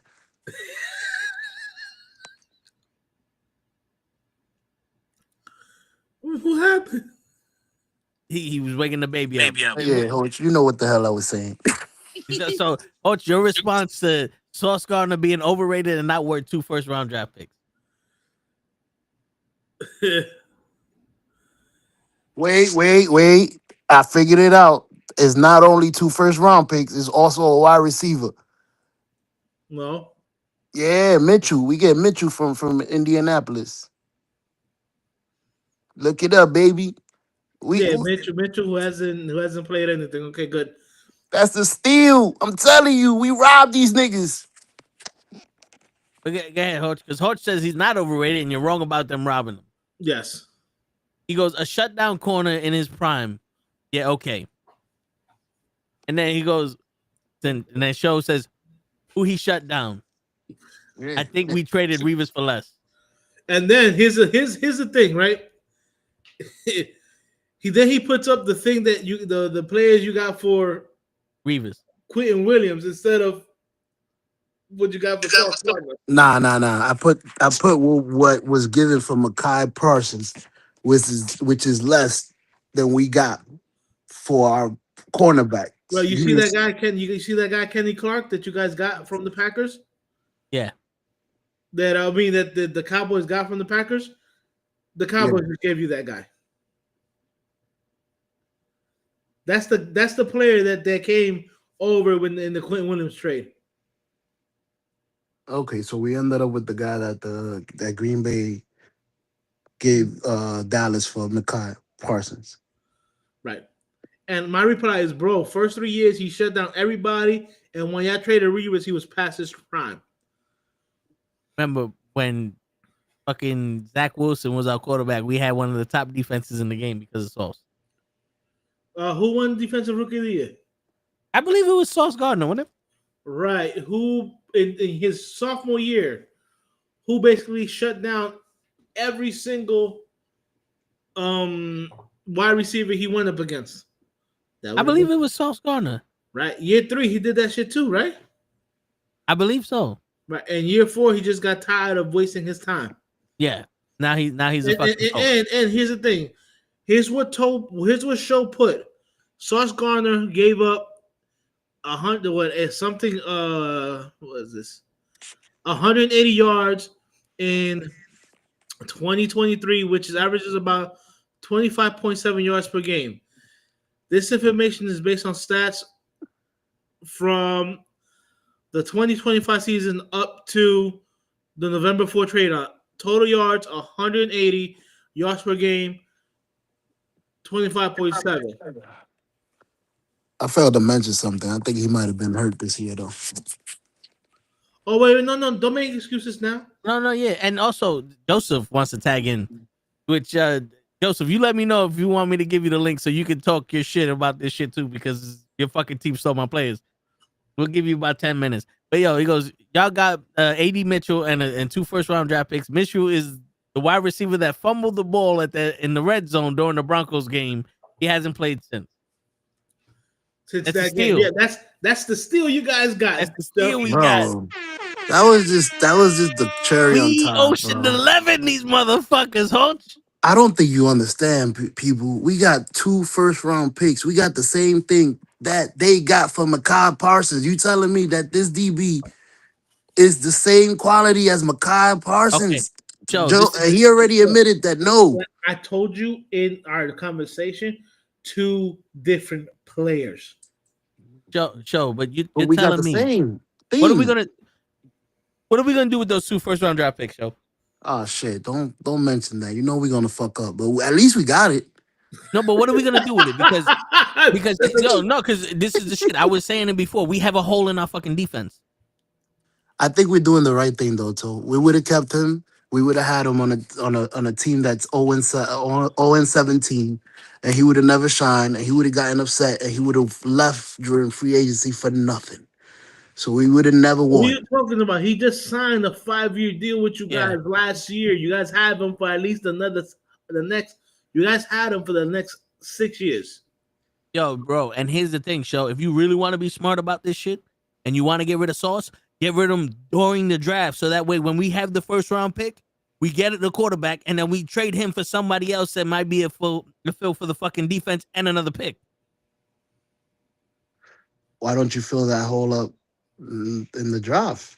We're not winning this year. So, Just all right. we'll get defense next year. Joe.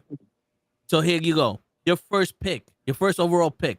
You get a quarterback or you fill the defense? We need a quarterback. So you left a hole in your defense. Yeah, but the second first round pick we could trade down. Hey, you got. I want your first round and a second. That's two picks right there. You know who else needs fucking defensive players? The Giants. Half the fucking league needs defensive players. But guess who got picks and who doesn't? We do. And then, okay, so which picks are we gonna get? Damn. Because I could have the first overall pick and the 27th pick, and if the Giants have 19, they pick before us. Oh, sure. I got another question for you, right? Yeah. Are any of these players you got drafting guarantees to be better players than Sauce Gardner and Quentin Williams? No, I think we're gambling on having players of that quality when we're all good. Right now, we have two great players that is not going to get us anywhere because they're not going to move the offense or the defense by themselves. So let's trade them away and hopefully get those players back when we're actually all good. You traded away two keystone players in their prime. Bro, you didn't sign Saquon Barkley, who broke the record the next year. We're okay. He's not okay. Yo, bro, they just traded Sauce and Quinn, right? Who's to say Bryce Hall doesn't want to go? And it wasn't last year fucking Garrett Wilson talking about he wanted to leave? He asked for a trade. He wasn't happy? You went from being one piece away from being a decent team and just worrying about your offensive line, which you could have fucking traded. Which you could have gotten a draft with the same picks that you had or traded somebody lower level for offensive line. So now we have to fill up 3 spots and a fucking offensive line. Yeah, good luck with that one. I'm telling you, bro. I watched this team. That guy is overrated. He cannot cover Jamar Chase. He cannot cover Justin Jefferson one-on-one. He is not Talib Kweli or whatever his name is. Ali, you know who I'm talking about. There's a couple of people that you set him there, and that's your corner. You're not moving. He is not Champ Bailey. We are good. He is not Darrell Reeves. And he's better than C.J. Millen. You remember C.J. Millinger? Come on, Hoge. We all right. C.J. Millinger was the next Reeves. I don't know where he's at. You know what? I'm gonna have to stop having arguments with you because you are denser than the fucking rock, bro. Come on, Hoge. I gotta give you something to talk about. You're not good. You can't be good because you don't know what you're getting with those draft picks. Look at me. I thought that when Joe Shane drafted Tibbs at number 5 and then drafted Evan Neal at 7, we had 2 great players. Tibbs has been good. Neal has been a fucking bust. You do not know what you're getting with the draft picks. Quentin Williams, 26, 27. Sauce Gardner, 24. These are players in their primes. You guys, mind you, even with Rodgers the last 2 years, okay, you guys literally maybe a better defensive line and a better offensive line and a quarterback away from making some noise. You guys started rough this year and decided to blow up the fucking team. Now, you guys are going to have to try to rebuild yet again. Rebuilding for the Jets does not come easy. It takes years and years and years and years and years to do. So you now all the Jets fans that were excited 2 years ago are seeing this play out again, where their team has literally traded away their future yet again.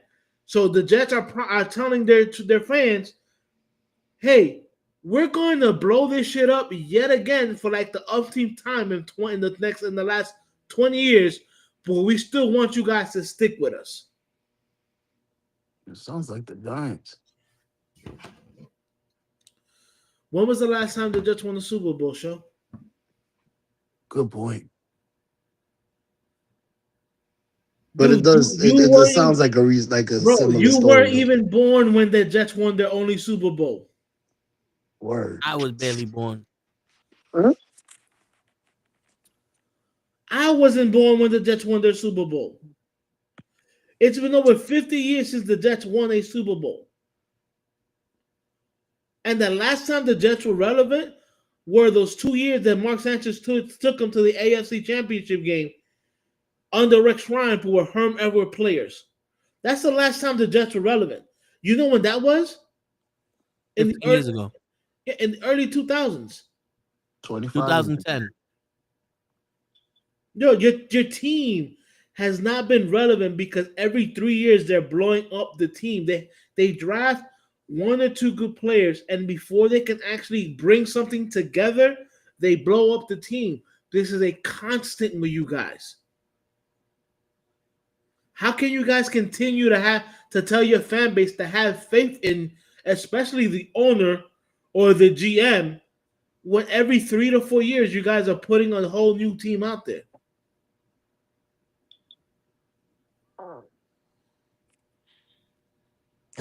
Can I defend my team? Because You can try. it was just a year ago that you guys were 2 draft picks away from looking exactly like us. And look, those 2 draft picks made y'all look beautiful. Jackson Dart and Cam Skittable, or whatever his name is, Scattable. Dude, what are you talking about? They Those still 2, only have 2 fucking wins. you telling me those 2 draft picks don't make your team, like, don't give y'all hope, don't make your team better? I was excited for y'all till he got hurt.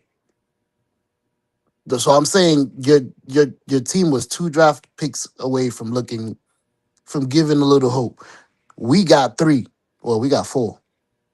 We And who's can't in do the nothing draft, with that. So, real quick, let me explain to you something. This is according to Google.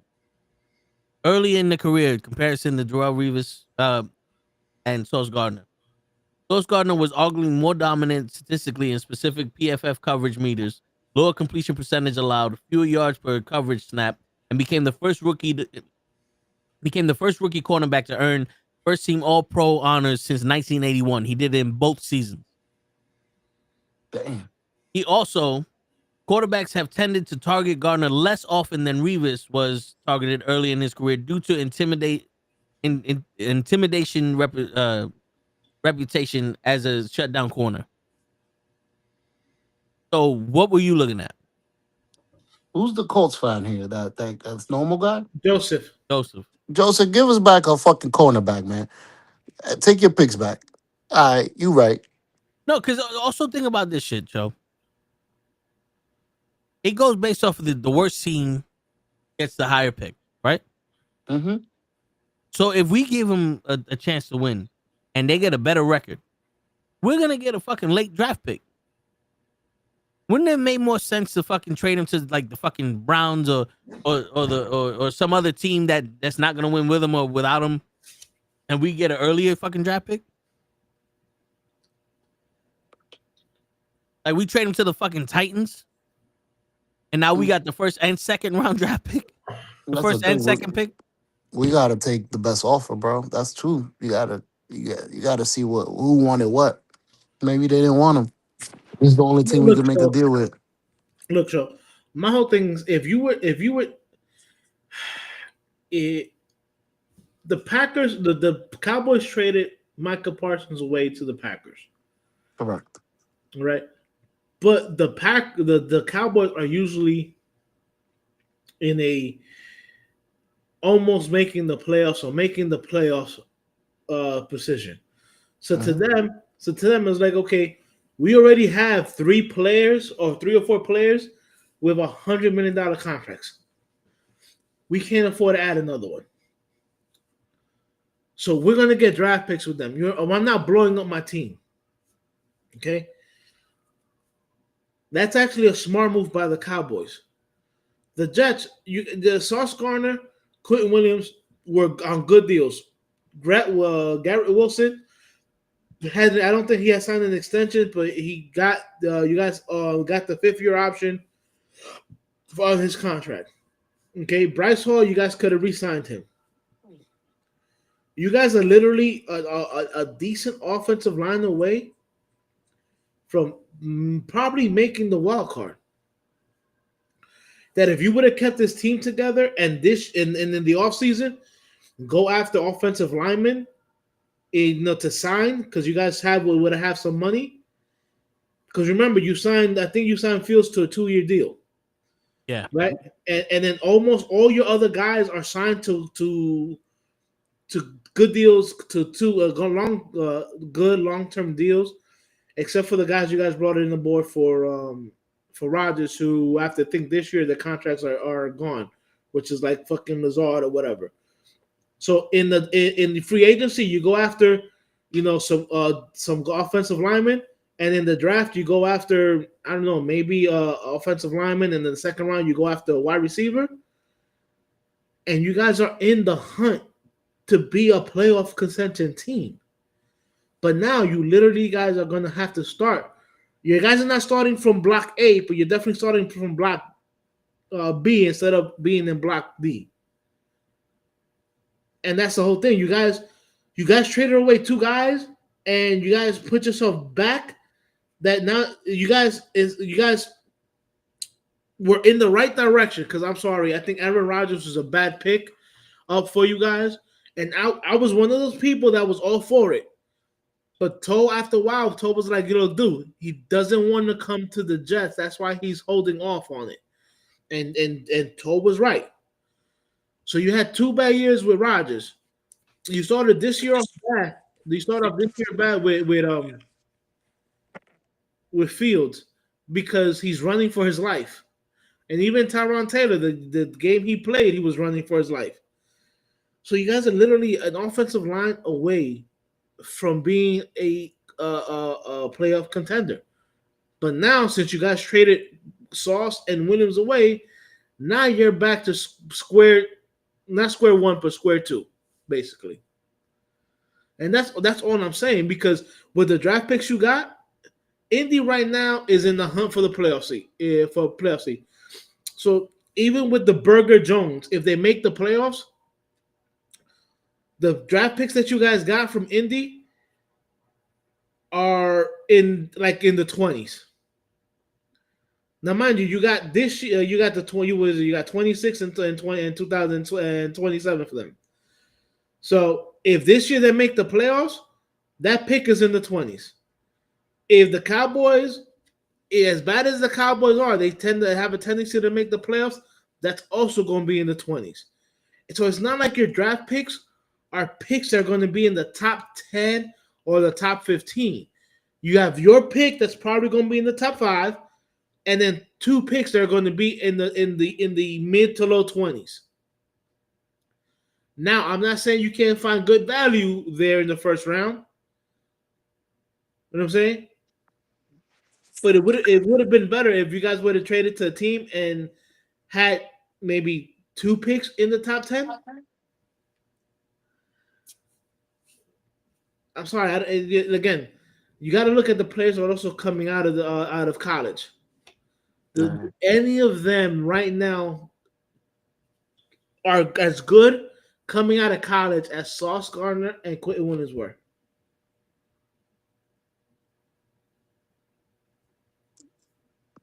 I think we might be able to replace Quentin Williams. That's a big body. That's easy. Replacing Quentin Williams is not only about having a big body, bro. You gotta have skills as well. But I think you don't feel he's easier to replace than a Sauce Gardner, with athletic and He's shut down. the 2 hardest positions to find in the draft are quarterback and cornerback. Yeah. So yeah, trying to replace Sauce Gardner is going to be a lot harder than trying to replace Quentin Williams. But Quentin Williams is one of those rare defensive tackles that can actually take over a game. We've done it before. We gave you our snacks. I don't know if that was the same position. It was the same position, There you go. and I loved it. I loved Snacks. He was a great player, but we And survived that. you didn't give us Snacks. We signed them away. We didn't trade for Snacks.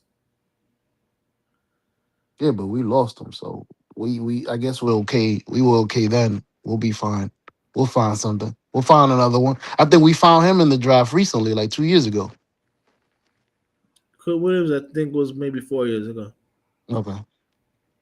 I'm not. I mean, I guess I've been let down so much that I'm not worried. I mean, what could go wrong? We could lose again. I guess that's why I was so understanding. If we was the Yankees, then no, like yo, we just traded our superstars. Think about that. You guys are so used to. You're so used to being let down by the Jets that you're like, okay, this might be good. Yeah, it might be. You're so used to being let down the Jets that they could literally throw away all of our fucking assets, and it's like, yeah, well, no, there's still a chance. I seen people do it before. Bro, that's Danny like Ainge did that shit. That's like chasing a girl that's never gonna give you no pussy and go, what if I chop off my dick? And give it to her. Right? You know, you want me to be real with you? So I've seen this work before. I've seen Boston, the Celtics do this. Danny Ainge had like 1,000 picks. He signed one player, and everything started flowing. But what's the difference between Boston and the Jets? Danny Ainge. They had some competency. The Boston Celtics was not gonna hire a fucking coach that sat on the fucking bench for their team 20 years ago and whispered the sweet nothing in his ear and then traded away everybody. What you did show basically you're expecting us to be the fucking Brooklyn Nets, where we get an all-star team with Kevin Durant and all those other fucking players and Garnett and all those other fucking players, and we go nowhere. And that's the best scenario we got now. Because this coach, he can't coach. If this guy is supposed to be so dynamic, and we're going to have balls and all this other shit, we're not running the ball down nobody's throat. We're not throwing the ball down the field. We're not even having short fucking passes. Our defense is on the fucking field 90% of the fucking game. Can't stop nobody from scoring scoring less than 30 fucking points. What are we doing? I've been saying this shit since I fucking came out my mother's womb. The Jets need to get rid of their owner, their fucking CEO, the guy who trades their stocks, their financial fucking advisor, the towel boy, whoever makes decisions. Whoever makes decisions for the Jets got to go. And we need to start all over that way. Because there's always one motherfucker that just keep making stupid decisions after stupid decision. I get it. We're getting draft picks. Draft picks are luck of the draw. They're crapshoot. But goddamn it, show. Sometimes you gotta know what the fuck you looking at to be lucky. You can't step in shit and expect life to go your way. Someone knew Sauce Gardner was better than what he was. That's why we got him. Someone knew Revis was going to be better than what he was. That's why we got him. Or we knew how to train these motherfuckers to be as good as they were. We don't have nobody that could train our quarterbacks to be better than they were. Every single quarterback we had since Pennington was garbage on the Jets. They go somewhere else and they're decent quarterbacks. Time out. The Giants had the same issue. Every quarterback they got sucked. They just traded away a 7-2 guy, and their quarterback is looking good. So it's the quarterback. So let me ask you a question. Would you rather have a quarterback that sucks and you can't win with, or a quarterback that sucks and you got 2 Super Bowl rings? Eli Manning.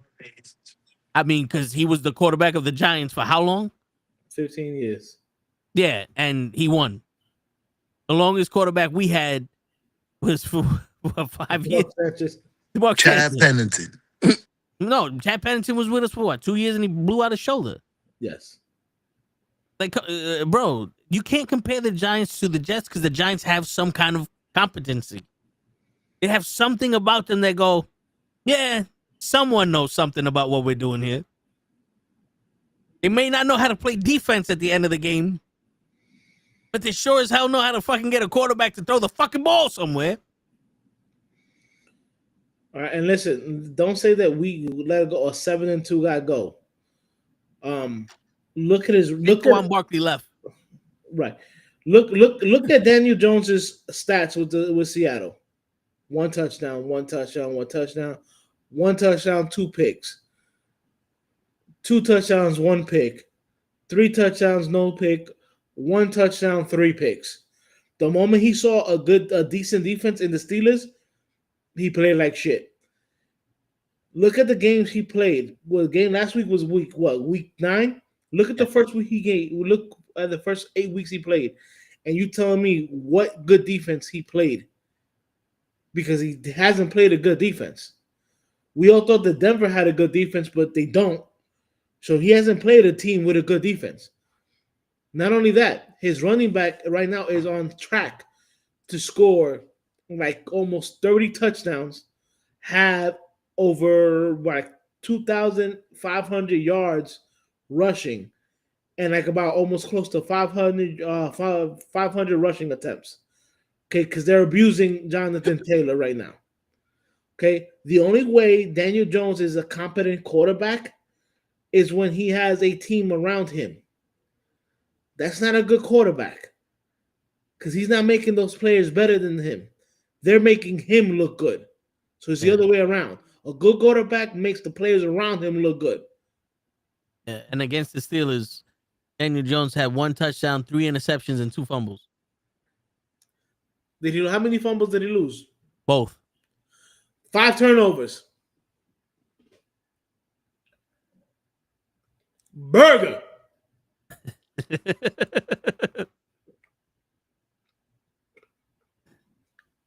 I mean, yo, here's the thing, Show. Like, I get what you're saying with the stats and shit.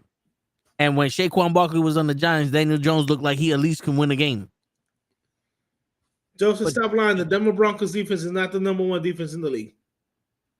Nice try, though. You know what I'm saying? Like, yo, we gotta look through the forest to see the trees. Like, yo, we can all be wrong and they can come out with some magical shit. But if I can't trust you to deal with the team we got now, how can I trust you to draft good players? You ain't making nothing out of the players we got. And even when you draft good players, you trade them away.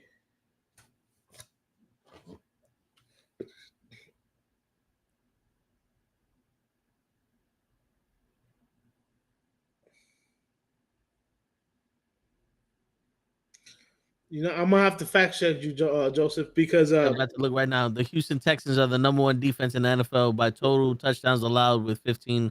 However, the Denver Broncos are also frequently ranked at the top, particularly for their pass rush, where they lead the league in sacks with 36. yeah, how many points a game did they give up?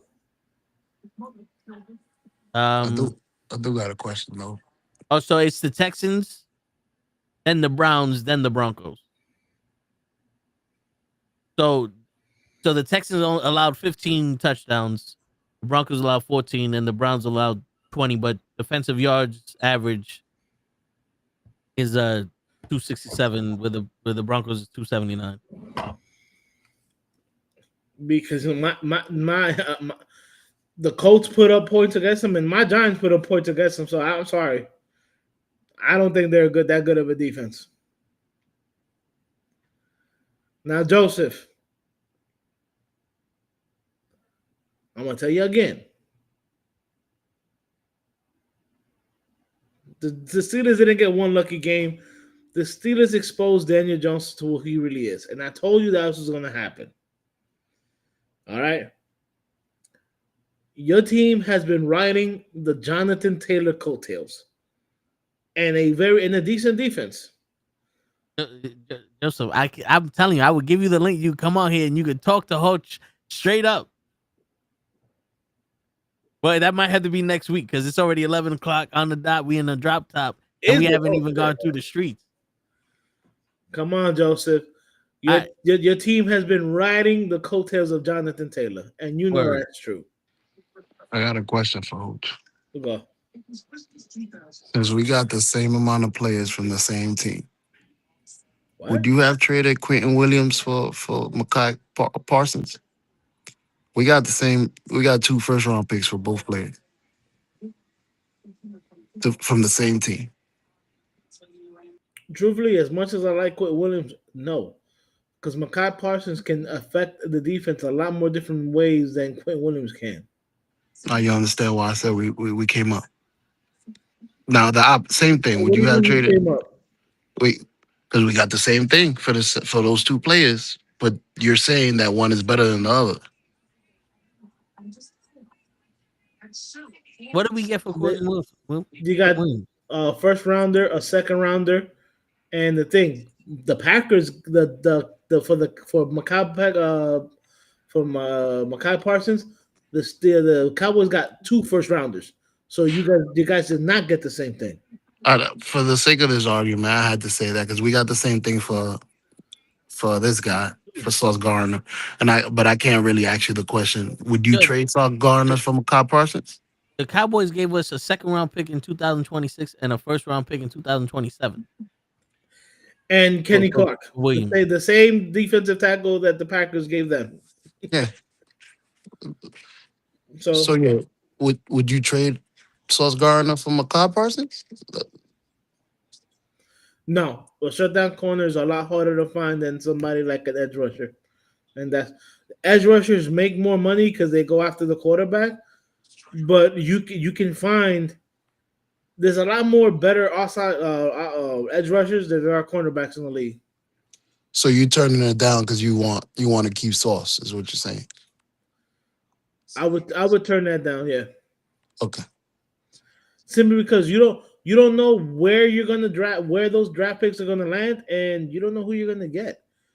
You got Sauce, who's 24 years old, who can shut down the number 1 receiver against the other team. That's a luxury that a lot of teams don't have. I'm sorry. Look, Mekhi Parsons is a one-of-a-kind player. I'll give you that. But you can find good pass rushers. Look, the Giants have 3 good pass rushers on the team. The only thing is that the fucking defensive coordinator doesn't know how to fucking use them. But just look, put it this. Remember Seattle and the Legion of Boom? Yeah, I remember that. Right, and Sherman, what the fuck was his name? William Sherman. Huh? William Sherman. Yeah, whatever his name is. He only played on one side, but most teams didn't throw that side because it completely shut that side down. Yeah, he's a shutdown. Well, he wasn't the shutdown corner because remember, right over him was the safety. Fuck is the safety's name? But the safety was very good. Yeah, but didn't he also get traded and he wasn't as good as he thought he was? Wagner? He got traded and he got exposed for not being as good as he thought he was. Sauce Gardner stuff. No, not Sauce Gardner stuff. Sorry. What I'm saying is, I want to hear what Show got to say when Sauce Gardner becomes one of the best fucking. He's one of a year from now. But he's one of the best. He's one of the best cornerbacks right now. I agree.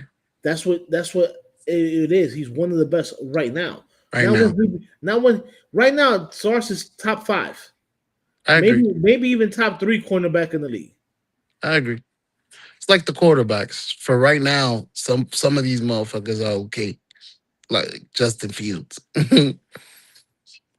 But all time is like, nah, we good. All right, let's get to the results from last week and the picks for this week. And Joseph, We haven't done the picks. So Joseph, normal guy, Damien, if you want, you can just email the picks to Toe before tomorrow. Yeah, Damien already sent me the picks for his picks. All right. All right, so we can. Everyone picked the Ravens against the Dolphins. Everyone won. The Bears beat the Bengals, and the only one to pick the Bears is me and Damien. So the rest of y'all, You a fool! the Vikings beat the Lions, and none of us picked the Vikings. So all of us are. You a fool! The Panthers beat the Packers, and if I would have bet on the Panthers, I said this was the game I was gonna bet on. I would have got what, $800? Probably, yeah. Because I think the line was, it was 700. It was plus 700. So I got $800. We might have to do this one day, but we all picked the Packers. So Damn, so you even asked the question. How much y'all get if I bet? Yo, nobody saw the Panthers beating the Packers. I'm sorry. word. The Broncos beat the Texans. We all picked the Broncos except for Show. Show You a fool! picked the Texans. The Patriots beat the Falcons. We all saw that one coming, so there's no fools in that game. The 49ers beat the Giants. Show and Damian were the only one to pick the 49ers. You a fool! For them, because you're traders. The Colts lost to the Steelers. And Joseph, you owe me a pick because Joseph and Hutch are the only ones to pick the Steelers. So everybody else is You a fool! And I remember I said, you know what? If I'm gonna pick the Colts because it's Show and we lose, Show's gonna owe me $50. So Yeah, Show, yeah. you owe me money. The Chargers beat the Titans. That's not no fucking surprise. We all picked the Chargers. The Rams beat the Saints. We all picked the Rams. The Jaguars beat the Raiders by 1 point. All of us picked the Jaguars. Did we? Oh wow. Yeah. Yeah, all of us picked the Jaguars. The Chiefs lost to the Bills. And me, Show, and Joseph picked the Bills. Hutch, you said this was gonna be game of the week. Was it game of the week for you, Hutch? It was given the week. There you go. It So was. there's no fool for that one, even though you picked the Chiefs. The Seahawks beat the Commanders, and me and Show picked the Commanders. You So a Show, fool! I did? yeah. And then the Cardinals beat the Cowboys, and Show, me and Damien picked the Cowboys because I didn't think the Cardinals could do it, but You a fool! yeah. So that was the I did. disappointment. I did. That was the disappointment. I might have to throw some money on these long range. But the thing is, the reason why I didn't bet is because I don't have $100 to throw away. If I had $100 to throw away, I would have put it on the Panthers just for the fuck of it. But next week, let's do our picks. Joseph, you still here? You can throw in the picks if you want. He says he's gonna send them to you. All right. But right now, we're gonna do this as fast as possible. Well, it's not as fast as possible, but as quick as possible. Before we end, I just want to say this was a good one. Can't remember the last time we were so deep in combo that we had to speed through the picks. Let's keep it up. Yo, for real, Joseph. And yo, next week, I'm gonna give you the link. You come in for 10, 12 minutes, and I want to see you go up against Hutch with your Colts. Let's see if you can defend Danny Dimes against Hutch. Okay, make sure y'all subscribe. Word. We're gonna let viewers call in every once in a while to say their piece, because I know it's hard sometimes to chat, write your shit in the chat. All right, the Raiders versus the Broncos. Who y'all got? The Broncos. The Broncos. You know what? I go with the Broncos also.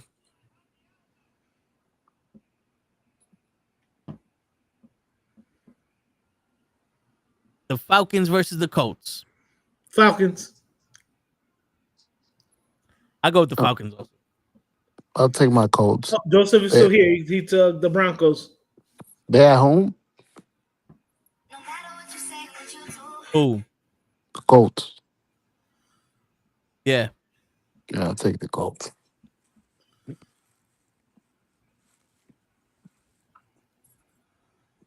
right. Who you got? The Falcons or the Colts, Joseph?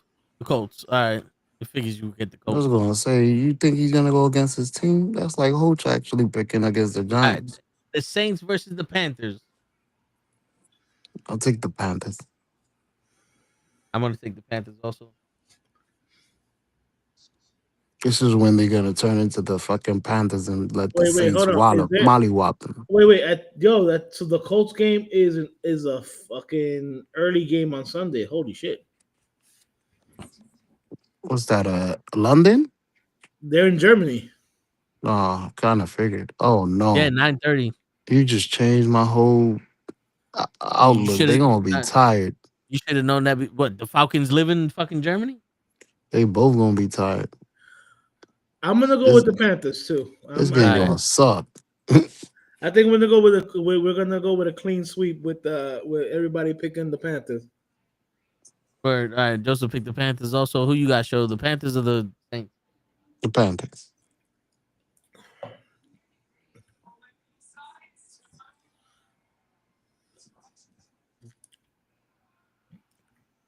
All right, the Giants versus the Bears. I'm gonna go with the Giants. The Giants. I'll go with the Bears. They actually been scoring mad points. Caleb Williams gave me like 40 points in my fantasy league last week. Gonna suck watching that early game. Your word. Joseph's going with the Giants also. Good luck. The Jaguars versus the Texans. I'm going with the Jaguars. I'm going with the Sex Wars. I'll go with the Texans if they home. All right, so if the Texans ain't home, you going with nobody? I'm gonna go with the Jaguars. Well, I'm not gonna let you know who's home. Who you got, Joseph? The Jaguars or the Texans? We got the Bills versus the Dolphins. I'm picking the Bills. Bills. Bills versus who? The Dolphins. The Bills. Don't care where they play. Even though Miami be playing games and they be putting people in the sun to burn. Joseph, don't be giving show things. What He you should say? know who's playing or not. What you say? You Oh made your shit, pick Joseph. already. Why you ain't telling me nothing, man? Yo, who you got, Joseph? The Jaguars Yo, Yeah, trade or me. the He took the Texans? Jaguars. Put me with the Jaguars too, bro. Nah, No, too it's too late. What you mean it's too late? No, it's too late. You can't be flip flopping, bro. Nobody got inside information. Bro, I didn't know they starting quarterback was out. I didn't know that starting quarterback was out neither. Not picked. Jaguars is your favorite team. So the Colts are your favorite team. I picked them. The Ravens versus the Vikings. I'll go with the Ravens. My man Lamar is back. You see how he did that, Joe? He did it. Why he said I lied. You motherfucker. I'll take the Ravens. See.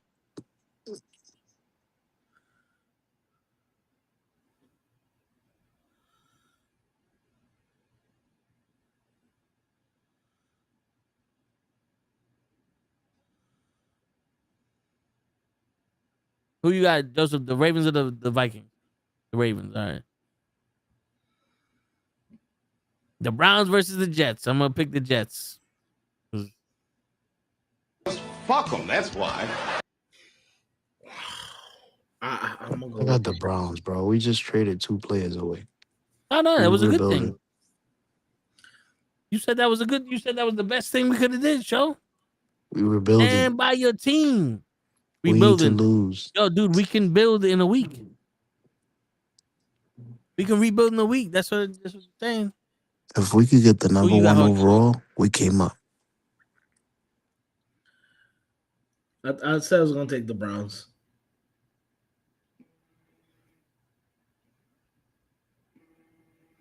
I want to know the bets.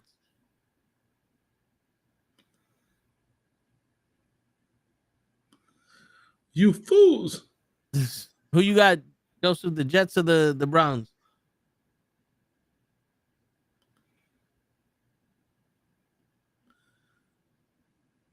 The Jets are plus 114, so it's not even.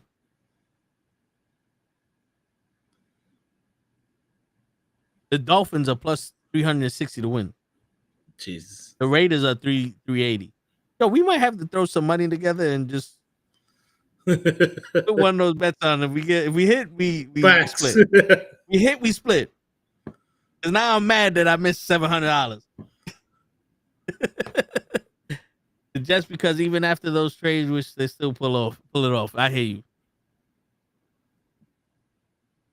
Joseph ain't afraid no ghost. And that's how you lose all your money. Because you go and put that $100 on the next one and you lose it. The Patriots versus the Buccaneers. You said the Pacers? Yeah. So repeat that again. The Patriots versus the Buccaneers. Where they playing? Tampa Bay. I'll give Tampa the edge on this one. Baker Mayfield's back. Who? Baker Mayfield. You thought he was good?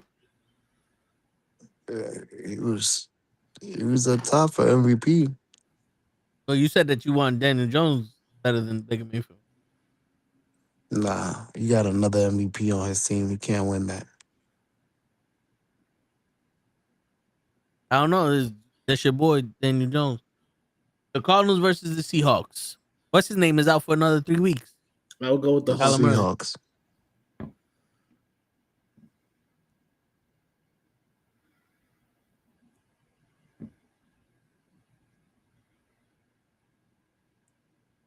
So you got the Cardinals or the Seahawks, Joseph? The Rams or the 49ers? I'm going to go with the 49ers. Go with the Rams. You going with the Rams, huh? I go Rams.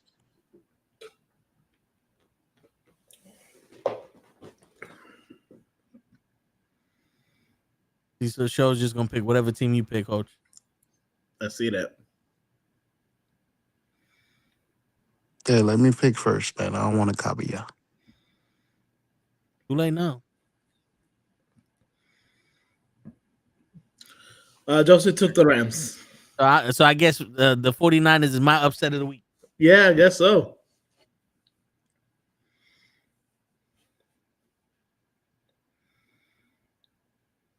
All right, the Lions versus the Commanders. I'm gonna pick the Lions. I'll take the Lions as well. Can't take the Lions. I picked the Lions first. I'll take the Lions too.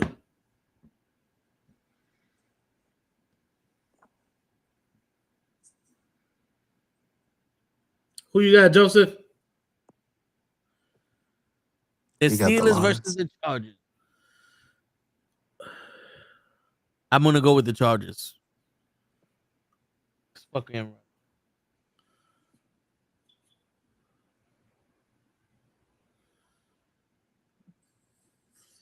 I'm gonna go with the Steelers.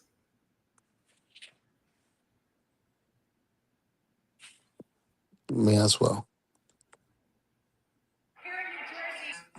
Oh, so I guess you guys didn't hear me. The fuck Aaron Rodgers, huh?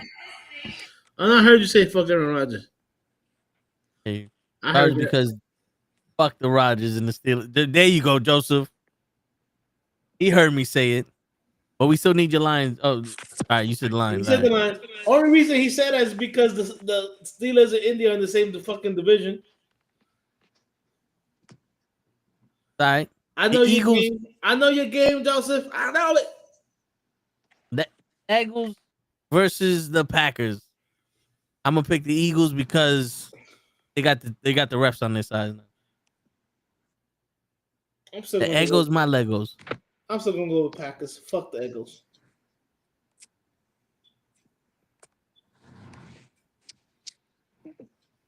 Who you got, Show? See how he waited for you to pick first. Yo, show you still there? He's probably looking up all his bets. I see you, Joseph. I see you. Word. Joseph, how do you go with the Eagles? See, he lost. Ooh. We lost him. Yep. He woke up the baby and got smacked. Yep. Yeah, you're gonna have to get his picks either later today or no picks. Oh. My We're gonna bad. have to null and void all of his picks. Who you got, Show? The Eagles or the Packers? Ooh, that's a good game. Packers. So that's and your game of the Green Bay. week? Yeah.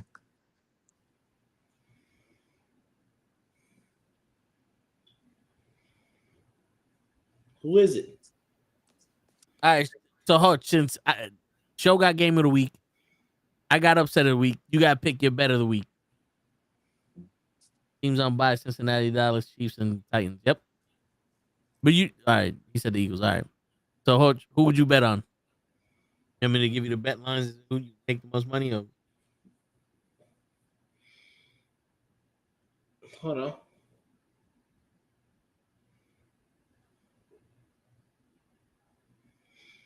Yeah, give me the betting lines on the teams that if they pull an upset with the odds and stuff like that. All right. So if the Raiders win, it's plus 380. So you would get 480 if you bet $100 on the Raiders. The Falcons is plus 270. The Dolphins are plus 360. And the Saints are plus 200. The Cardinals are plus 245. The Commanders are plus 360. Oof. The Jets are plus 390. The Bengals are plus 225. And those are the Browns are plus 300. Yeah. So who you got, Hoach?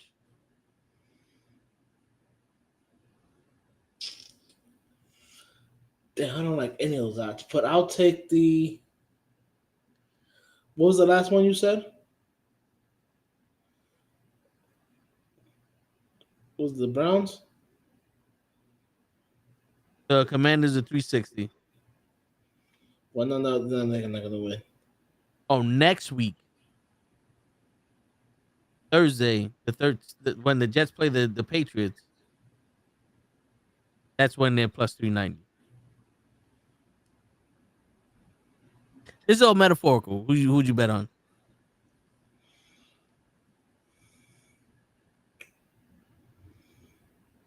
I don't like any of those.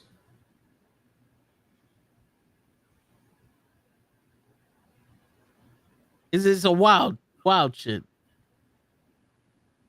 All right, so here you go. You either pick the Dolphins, the Raiders, the Falcons, or the Saints. Dolphins, Raiders, Falcons, or Saints. What is the spread on the Saints game?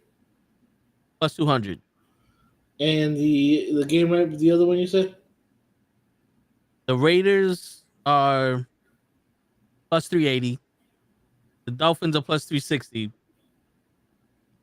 The Dolphins, the Raiders, the Falcons, and the Saints. So the Falcons are plus 270.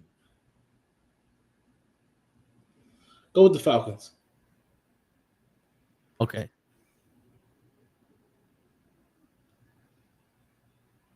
And we picked them to win, so Yeah. all right. There you go. Everything's locked in. That's it. We're too legit to quit. And on that note, ladies and gentlemen, is your friendly neighborhood knuckleheads signing out. Peace, everybody. Thanks for being here. Tune in tomorrow. We're gonna be talking about wrestling. Wrestling. That's right. I know I got CM Punk's picture up on the thumbnail, but fuck it, we're gonna be talking about wrestling, everything wrestling, and we might even get some surprise shit from Show. He might even show up. But on that note, ladies and gentlemen, it's your friendly neighborhood knucklehead signing out. Peace, everybody. Peace, everybody. Thank you for being here. Word. We should be sponsored by Jacoby and Myers for some reason. Throw some Might money be in. here. Shit.